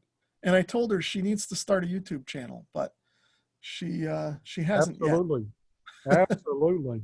So maybe we'll get her. She's been on a couple of my videos. We did a Parks on the Air sometime over the winter. She was on the video a little bit. She might have been in a couple others, but we'll get her on. I'll get her on the show. Let's see. Sometimes I use this is One Fanger. Sometimes he uses RG6 on a shortwave radio for receive.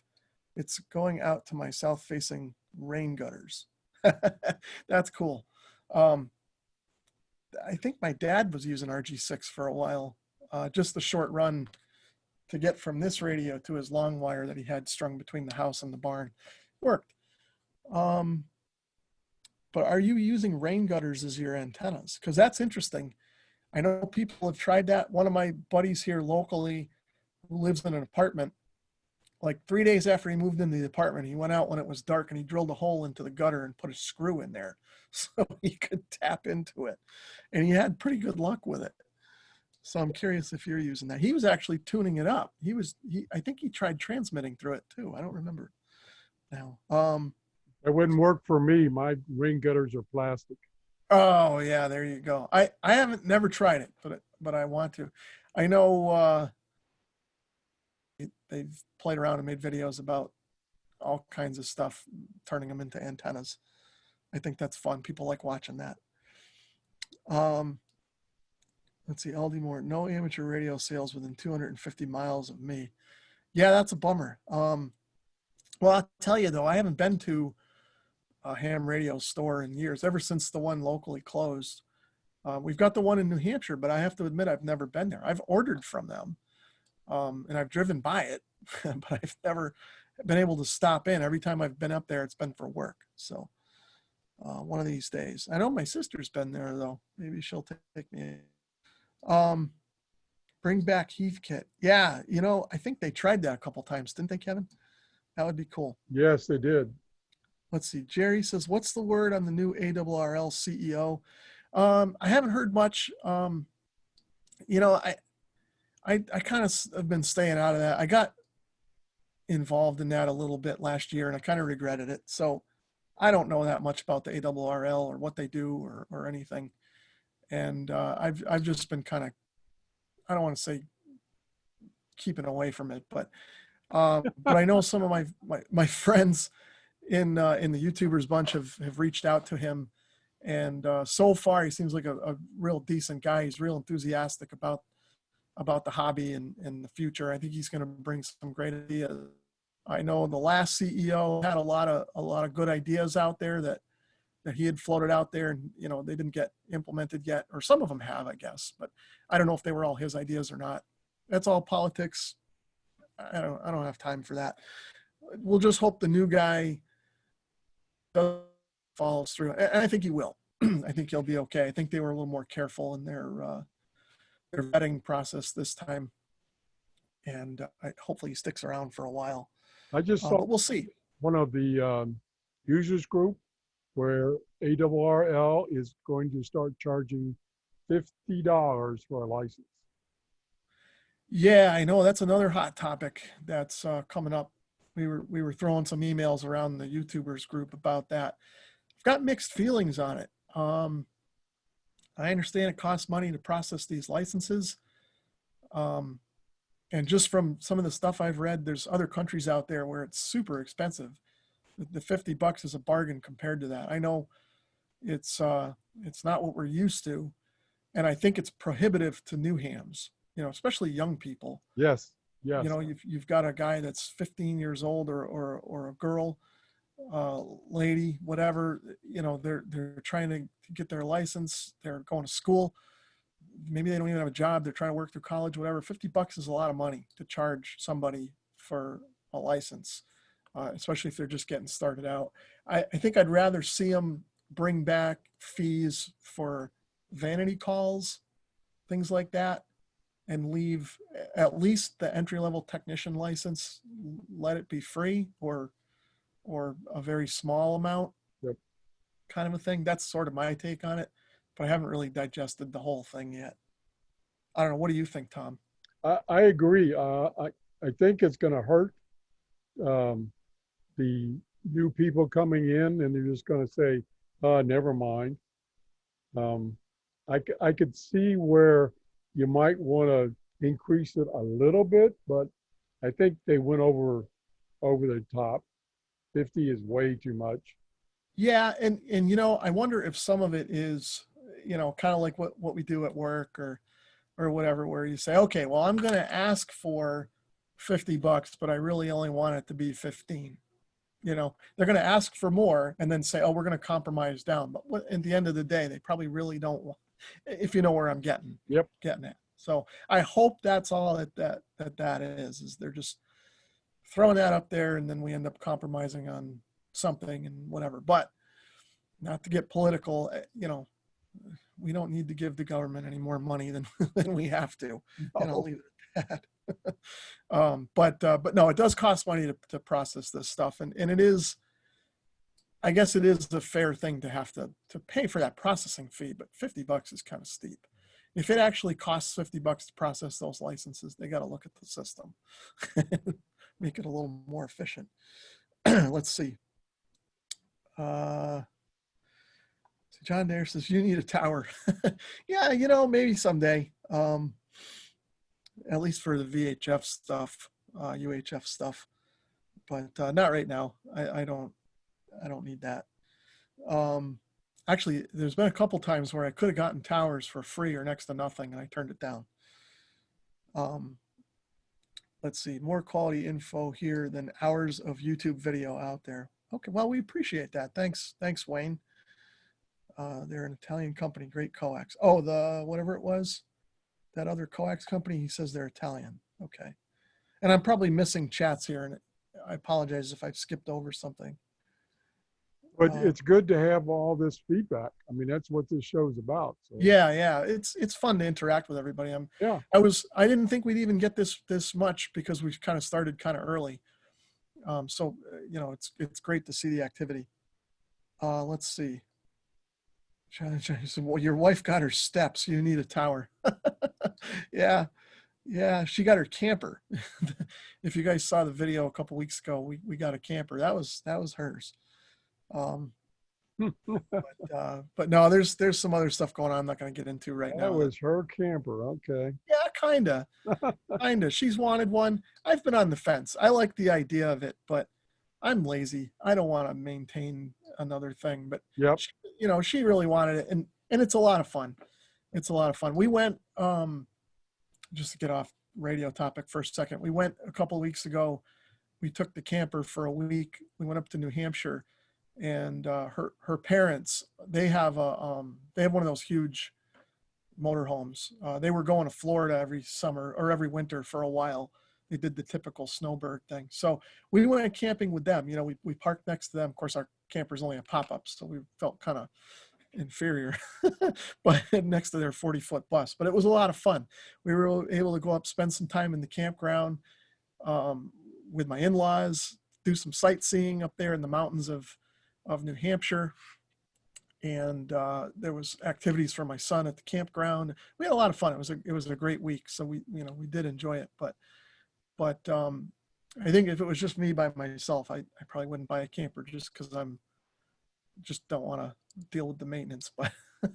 But she enjoyed it a lot. We wanted to go this weekend, but we couldn't pull our act together and find anywhere to go. So we didn't end up going, but maybe one more time before the season is out, we'll go. But we'll see. We've got other things going on around here that are getting in the way of stuff. So, you know, I'm not sure what we'll end up doing.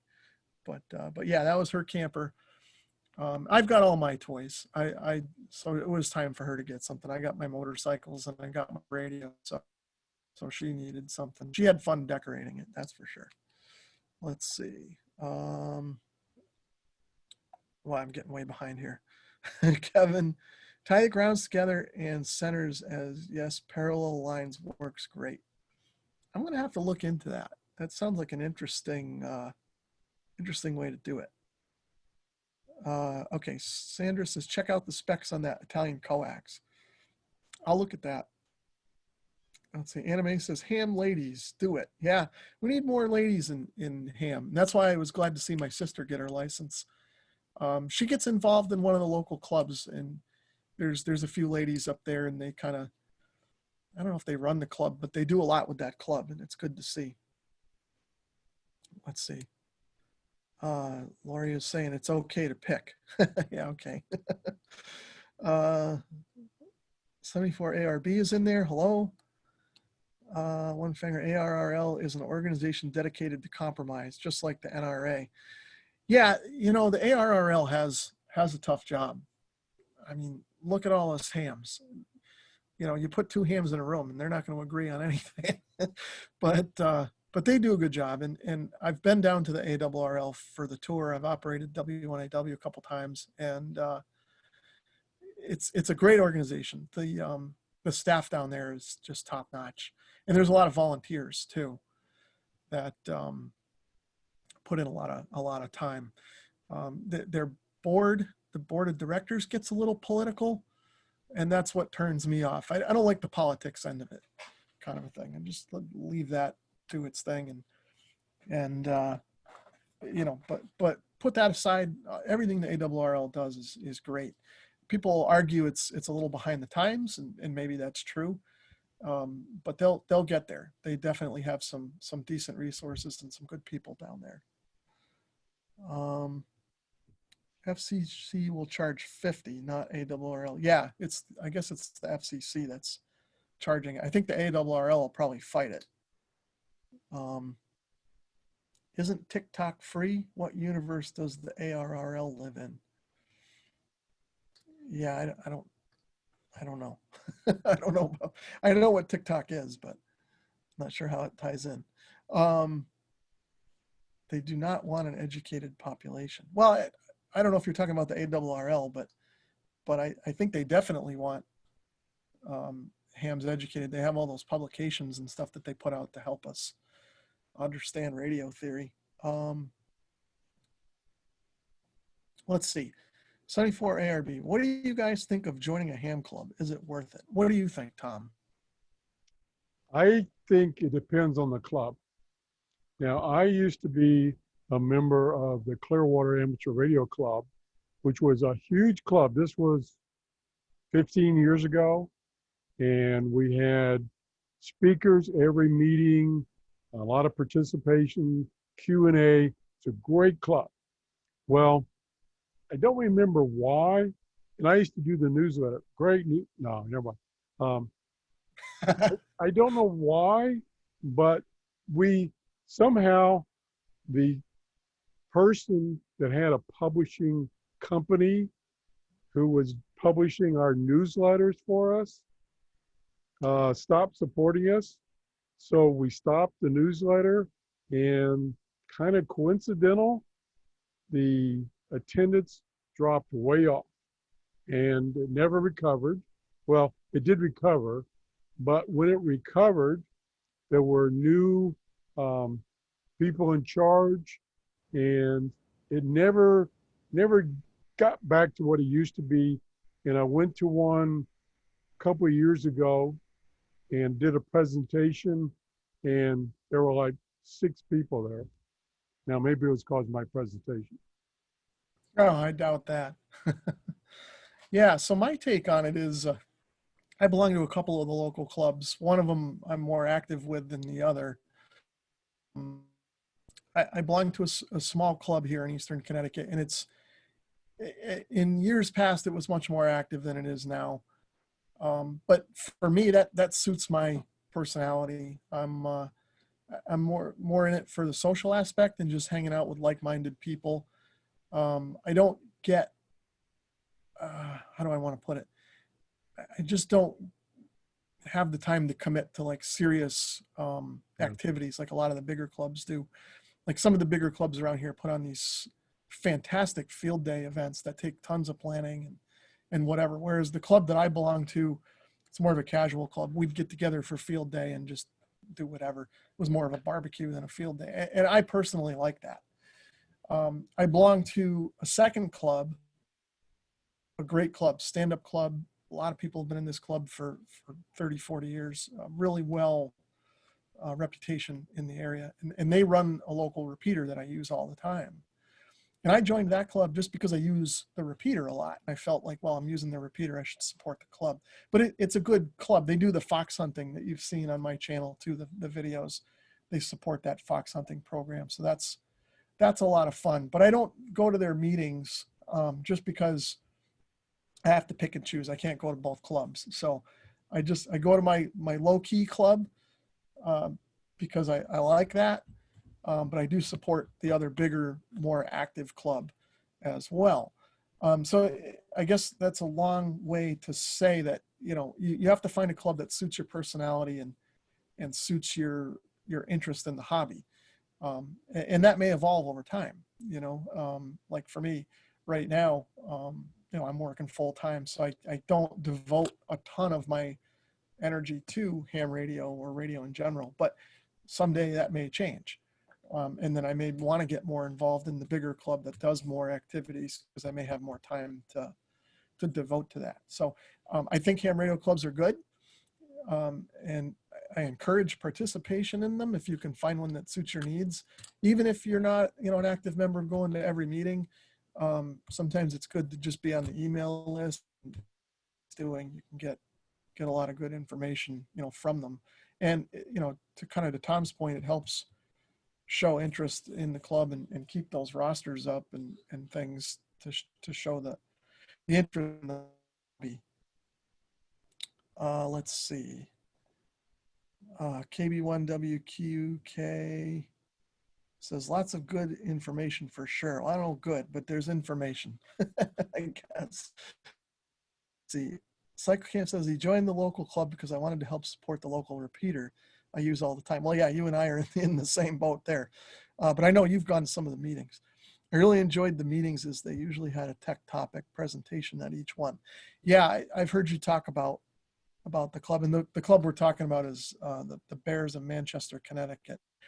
And one of these days I will get to one of their meetings because they do have usually a good topic or presentation, as does, there's another club that my sister belongs to, or two clubs here over the border in Massachusetts, the Hamden County Radio Association and Pioneer Valley Repeater Association or something.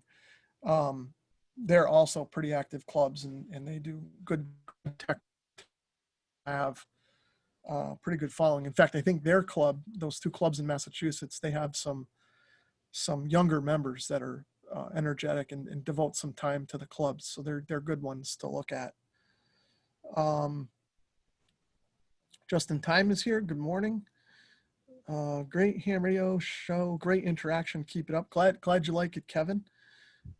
As I said a couple times, I myself am not all that comfortable with live streaming, so it's good to have the feedback that helps me feel like this isn't a waste of time.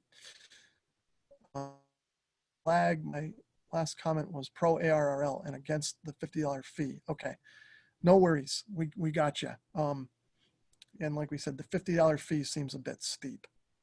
The FCC is not her favorite. So yeah, a lot of people have mixed feelings on the FCC, I guess. I can't say one way or the other. I've never really had any other interaction with them other than them processing my license stuff. Let's see. Kevin says, sadly, I'm working weekends because I teach my kids now on top of working 40 plus damn virtual schooling. Yeah, I know where you're at. My wife's been doing a great job with that with my son. We haven't gone back to school yet. School starts September 8th. And they're doing here in our school district, they're doing 2 days at school, 3 days off. But last year when he was home all the time, she was doing a great job managing that for the most part. She was working from home too, but her job is a little less demanding than mine. So she was able to kind of help out most of the time. And I would just jump in when she was tied up on a meeting or something. But it's been stressful for everybody. I wish it would just get back to normal. Let's see. Ham radio clubs can be clicky. Yeah, that is a good point, Wayne. The clubs can be clicky, and that's another thing. There's clubs that are not, and you got to find one that works for you. Let's see. Aldi Moore says internet destroyed ham clubs. Yeah, that's a good point. In a way, maybe it did, but in a way, I think it's also brought some things out that wouldn't be there. And I like to use the YouTubers Ham Radio Bunch as an example, as sort of a pseudo online club of like-minded radio and video enthusiasts. And we all have a lot of fun making videos and doing ham radio stuff. And that wouldn't be there without the internet. We're spread out across the country and from different walks of life and everything. So it's killed some things, but it's also brought in other things. It's just change, I guess, one way or the other, if you want to look at it that way. Justin Time says, how do I find out about clubs in my area? I think the ARRL has some information on that. I'm not exactly sure what page to direct you to, but I think they have lists of affiliated clubs. There may be a zip code thing that you can put in there or something, and you can kind of see what's what. So you might want to check that out. Bill says he comparison shopped a few clubs and attended meetings before actually joining one. Yeah, that's a good point too. Depending on where you are, you may not have an option, but like here in Connecticut, we've got a small state with a fairly dense population. There's a bunch of clubs around, and there's options. So you can shop around. Let's see. John Deere says, I'm a commercial fisherman, so my way is the only way. That's why I don't do clubs. Everything is in an argument. I can relate to that. I'm not a commercial fisherman, but I tend to have that mindset.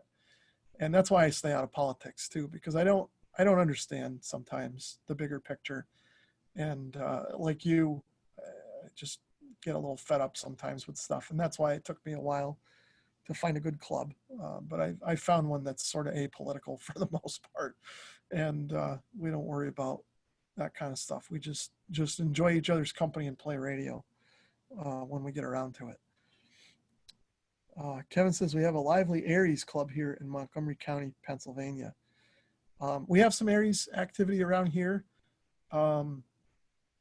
It's fairly active, but it's a bit, I don't know. I don't want to say disorganized, but it's I've listened to the nets, and I don't know. They fight with each other a lot, and so I've stayed away from that.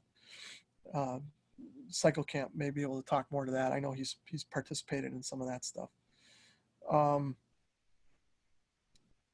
Let's see. Always enjoys the live feed. Oh, 74 ARB enjoys the live feeds with Tom. A wealth of info. Well, that's good. I enjoy doing the live feeds with Tom. It's a lot of fun. I'm not a big live streamer, but when Tom's there, it's good because we can talk to each other. Although I've been doing most of the talking here for the last little bit, reading the chat. So, well, we're caught up on the chat, and I'll turn it back to Tom. I know it's been running quite a while, and we ought to wrap it up. I don't know. What do you think, Tom? You got anything else? Yeah, I think we ought to wrap it up. And I think we're probably caught up with the Q&A from the chat. So unless there's Yeah. any new questions, I think we ought to give it a wrap. Yeah, we probably should. We've been going, what, 2 hours now, I think. 2.5. Yeah, well, you and I were on before. So Yeah. yeah, we both probably should go. I know I've got a school shopping weekend for me. I gotta go get my son some clothes. So we better get going with that before you guys see my wife show up back here and want to know what I'm doing. but anyway. Even though it's run long, that's good. We've had lots of participation, and that's what we want. Yeah, it's been a lot of fun, and I like the participation with the chat. I like talking to everybody in the chat. I like talking to you, Tom. All that agenda that we put up there, those were all Tom's topics. He always has great ideas for topics. So yeah, I hope everybody else found it enjoyable, and we'll do it again. We'll try to do it more often. And again, it's mostly me. It's mostly my schedule that limits Well, it. if you don't have time, I'll just do it with your sister. Okay, that sounds good. She can fill it. She'll do a better job anyway. Like I said, she did that little spoof video, and it was excellent. And if she really puts her mind to it, I'm sure it'll be even better. So yeah, we'll get her on. But okay, I guess that's it. I'll wrap it up. So 7-3, everybody, thanks again for joining in. We appreciate all the support, and look for us again soon. 7-3. Have a good day. Bye-bye. Okay, so I ended the live feed. We're still here on Zoom. Okay, I'm going to stop.